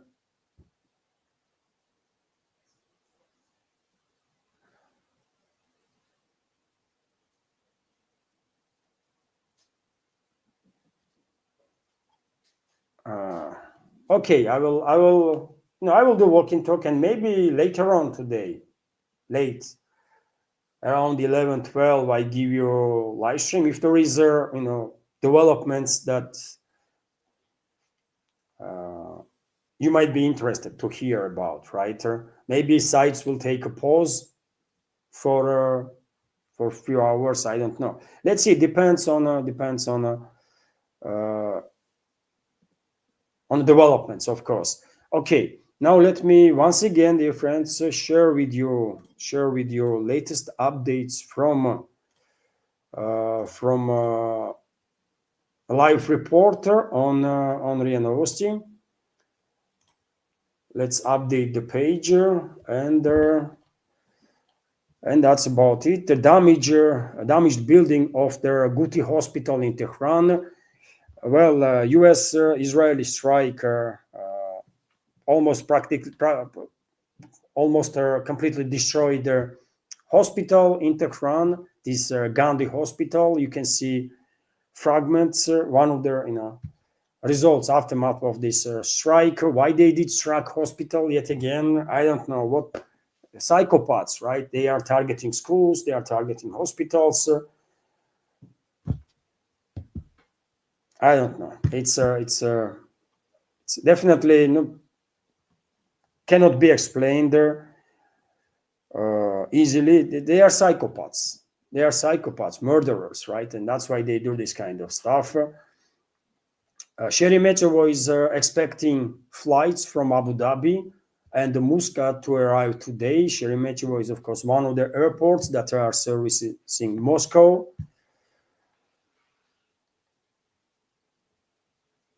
Russian personnel continue to work at the Bushehr nuclear power plant in Iran.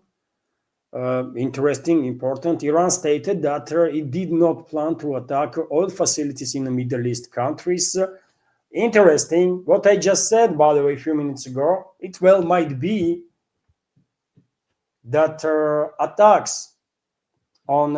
potential attacks on civilian infrastructure, including oil, energy infrastructure, is done by Israeli secret services, Israeli militaries, or US secret services and their militaries, right?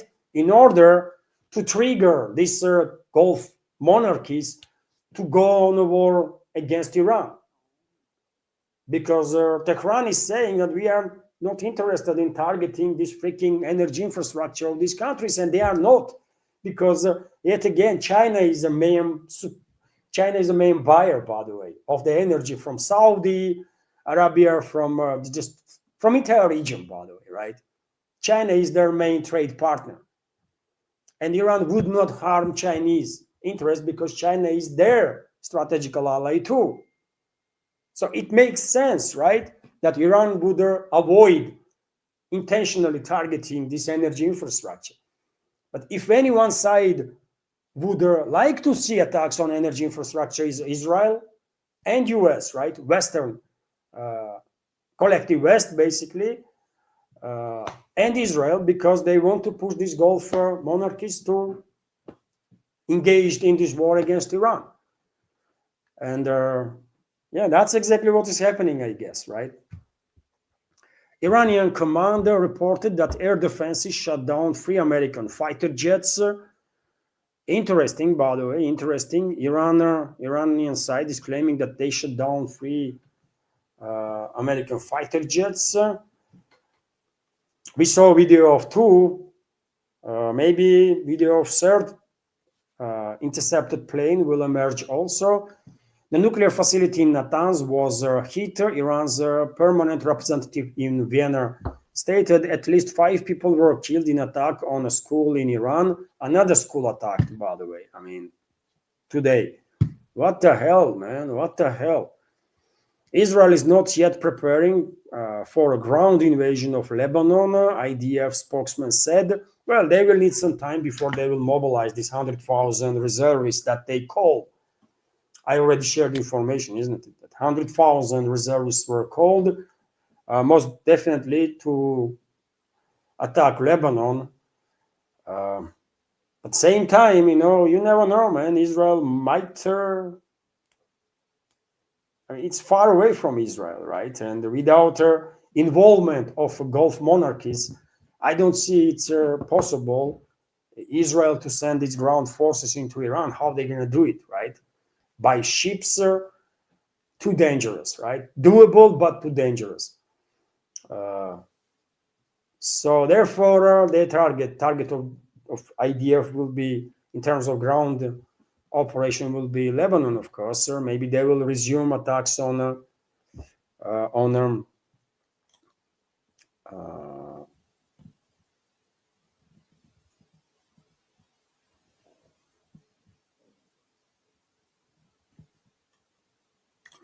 oh, there was two super chats right now, dear friends. Let me highlight this. And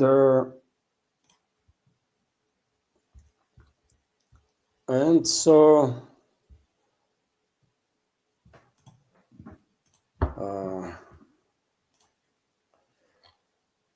yes, Israel is preparing to attack Lebanon. Peskov statements here: Moscow is in consistent contact with the Tehran and continues and countries of the region. Russia is disappointed by the direct aggression against their backdrop of the reports of progress in negotiations on the Iranian nuclear program and remains committed to diplomacy. There are currently no countries within the BRICS regarding no contacts. There are currently no contacts within the BRICS regarding Iran. Well, that is quite telling about the BRICS, right? Where this organization is. Unfortunate, and that place is not good, man. Right? Where is the statements from BRICS? Where is the condemnations from the BRICS? Yes, Russia alone, China alone made strong statements condemning these attacks. But where is the BRICS itself? Kremlin is analyzing the situation and will draw conclusions about the negotiation process. Okay, Putin will hold the international phone conversation on Monday regarding the situation with Iran. Israel announced a targeted strike against the senior Hezbollah members in Beirut. Iran's permanent representative in Vienna called their IAEA board of governors to strongly condemn the attacks by the US and Israel. Okay, I already shared the rest of the news there, so that's about it, dear friends, for now. And let me highlight. Let me highlight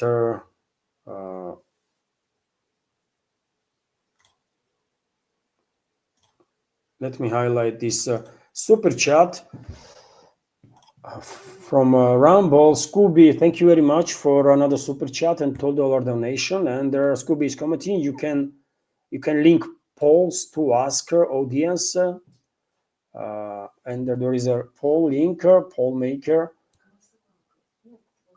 Yes, that's a good idea. I can actually ask community. I should use that, I'm gonna learn how to operate with her. This is a good idea. Thank you, Scooby. I'm gonna, learn how to operate with her. I have never done it, so I don't know. So that's a good idea. Thank you, Scooby. Whenever there is some topic, by the way, I actually can ask our audience what they think about her. Many stuff, right? So thank you, Scooby. And there was also a super chat, dear friends. There was also a super chatter from Jefferson Monument. Thank you very much, Jefferson Monument, for a $5 donation. And comment is, the last two safe havens for Christians will be the Ethiopia and Russia. Always remember that the satanic beasts in Tel Aviv, London, and Washington, D.C. knowingly helped get Christians in Syria slaughtered. And yes, I think Russia is definitely a stronghold of Christianity, definitely. And many people see Russia as a continuation of the Byzantium, by the way, right? Eastern, as a center of the Eastern Orthodoxy, for sure, Eastern Christianity. And Ethiopia is, of course, one of the oldest Christian nations in this world, of course. So yeah, I'm not gonna disagree with you. I'm on the same page. Russia, I will say Georgia too, by the way. Georgia is one of the oldest, second oldest, right, Christian nation. There was different names at the time in regards to, Armenia was the first, by the way, right? But Armenians are not Orthodox Christians; they are Gregorians, right? And Georgia, Armenia became a Christian in 334, I believe, after the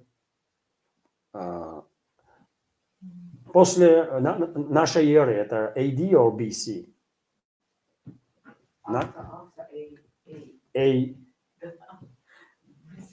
AD, right?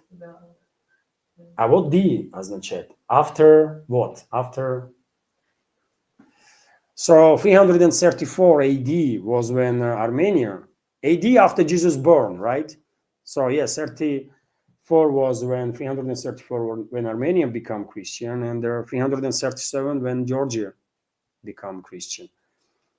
Ancestors of modern Georgians, right? At the time, of course, countries or kingdoms, that was like kingdom-like entities, right?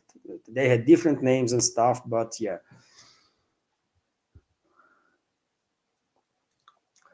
And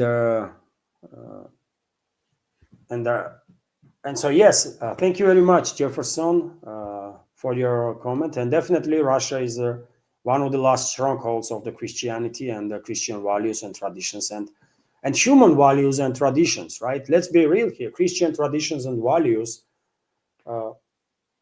worldwide by many will be and are seen as fundamental human values and the traditions, right? Respect of others, right? Respect the life, be kind, be decent human being. That's respect your family, right? They respect elderly. I mean, Christian traditions and values are basically universal traditions and values, I will argue, right? And Russia definitely stands strong on defending these values, traditional values. So thank you very much, Jefferson Monument, for your comment and the $5 donation. And also I see comment here from Hands to Hell Now. Armenia seems to be under constant attack for its Christianity. Armenia is also under attack, and Armenia is led now by Western-controlled regime of Pashinyan, right? And Pashinyan's regime, one of the first things that this regime is doing is, and start doing once in power, is attacking Christianity, is attacking church. And very same stuff happened in Georgia, by the way, when they established their regime led by Saakashvili after 2003 coup d'etat, regime change.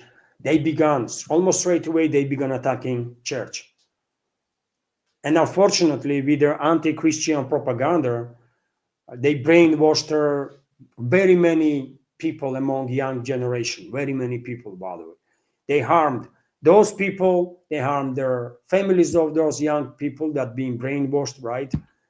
And they harmed their church itself as much as they could, man. Those elements that were working for the West, right? Saakashvili and his criminal associates.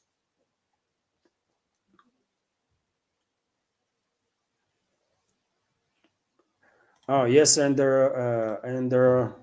right now new comment from Jefferson Monument. New comment from Jefferson Monument. Super chatter on Rumble. Let me highlight her. And thank you very much, Jefferson Monument, for super chat, and there are $2 more of donation. And commenter from Jefferson is not if the EU gets their claws in Georgia, and I have to agree with you. I mean, Georgia is still under attack too, under heavy attack, right? And even though I think church in Georgia is standing stronger and stronger, danger is still there because West has numerous assets in Georgia, unfortunately, that they finance, they control through different means, right? And they are using these assets on regular basis to test the ground for regime change, right? And according to current ruling party in Georgia, Georgian Dream, in past 3 to 5 years, there was already 5 attempts of regime change, orchestrated mainly from the outside of country, from the West. So Georgia is under the threat still, of course, big time. Thank you very much. Thank you very much, Jefferson Monument, for your comments and for your assistance, support.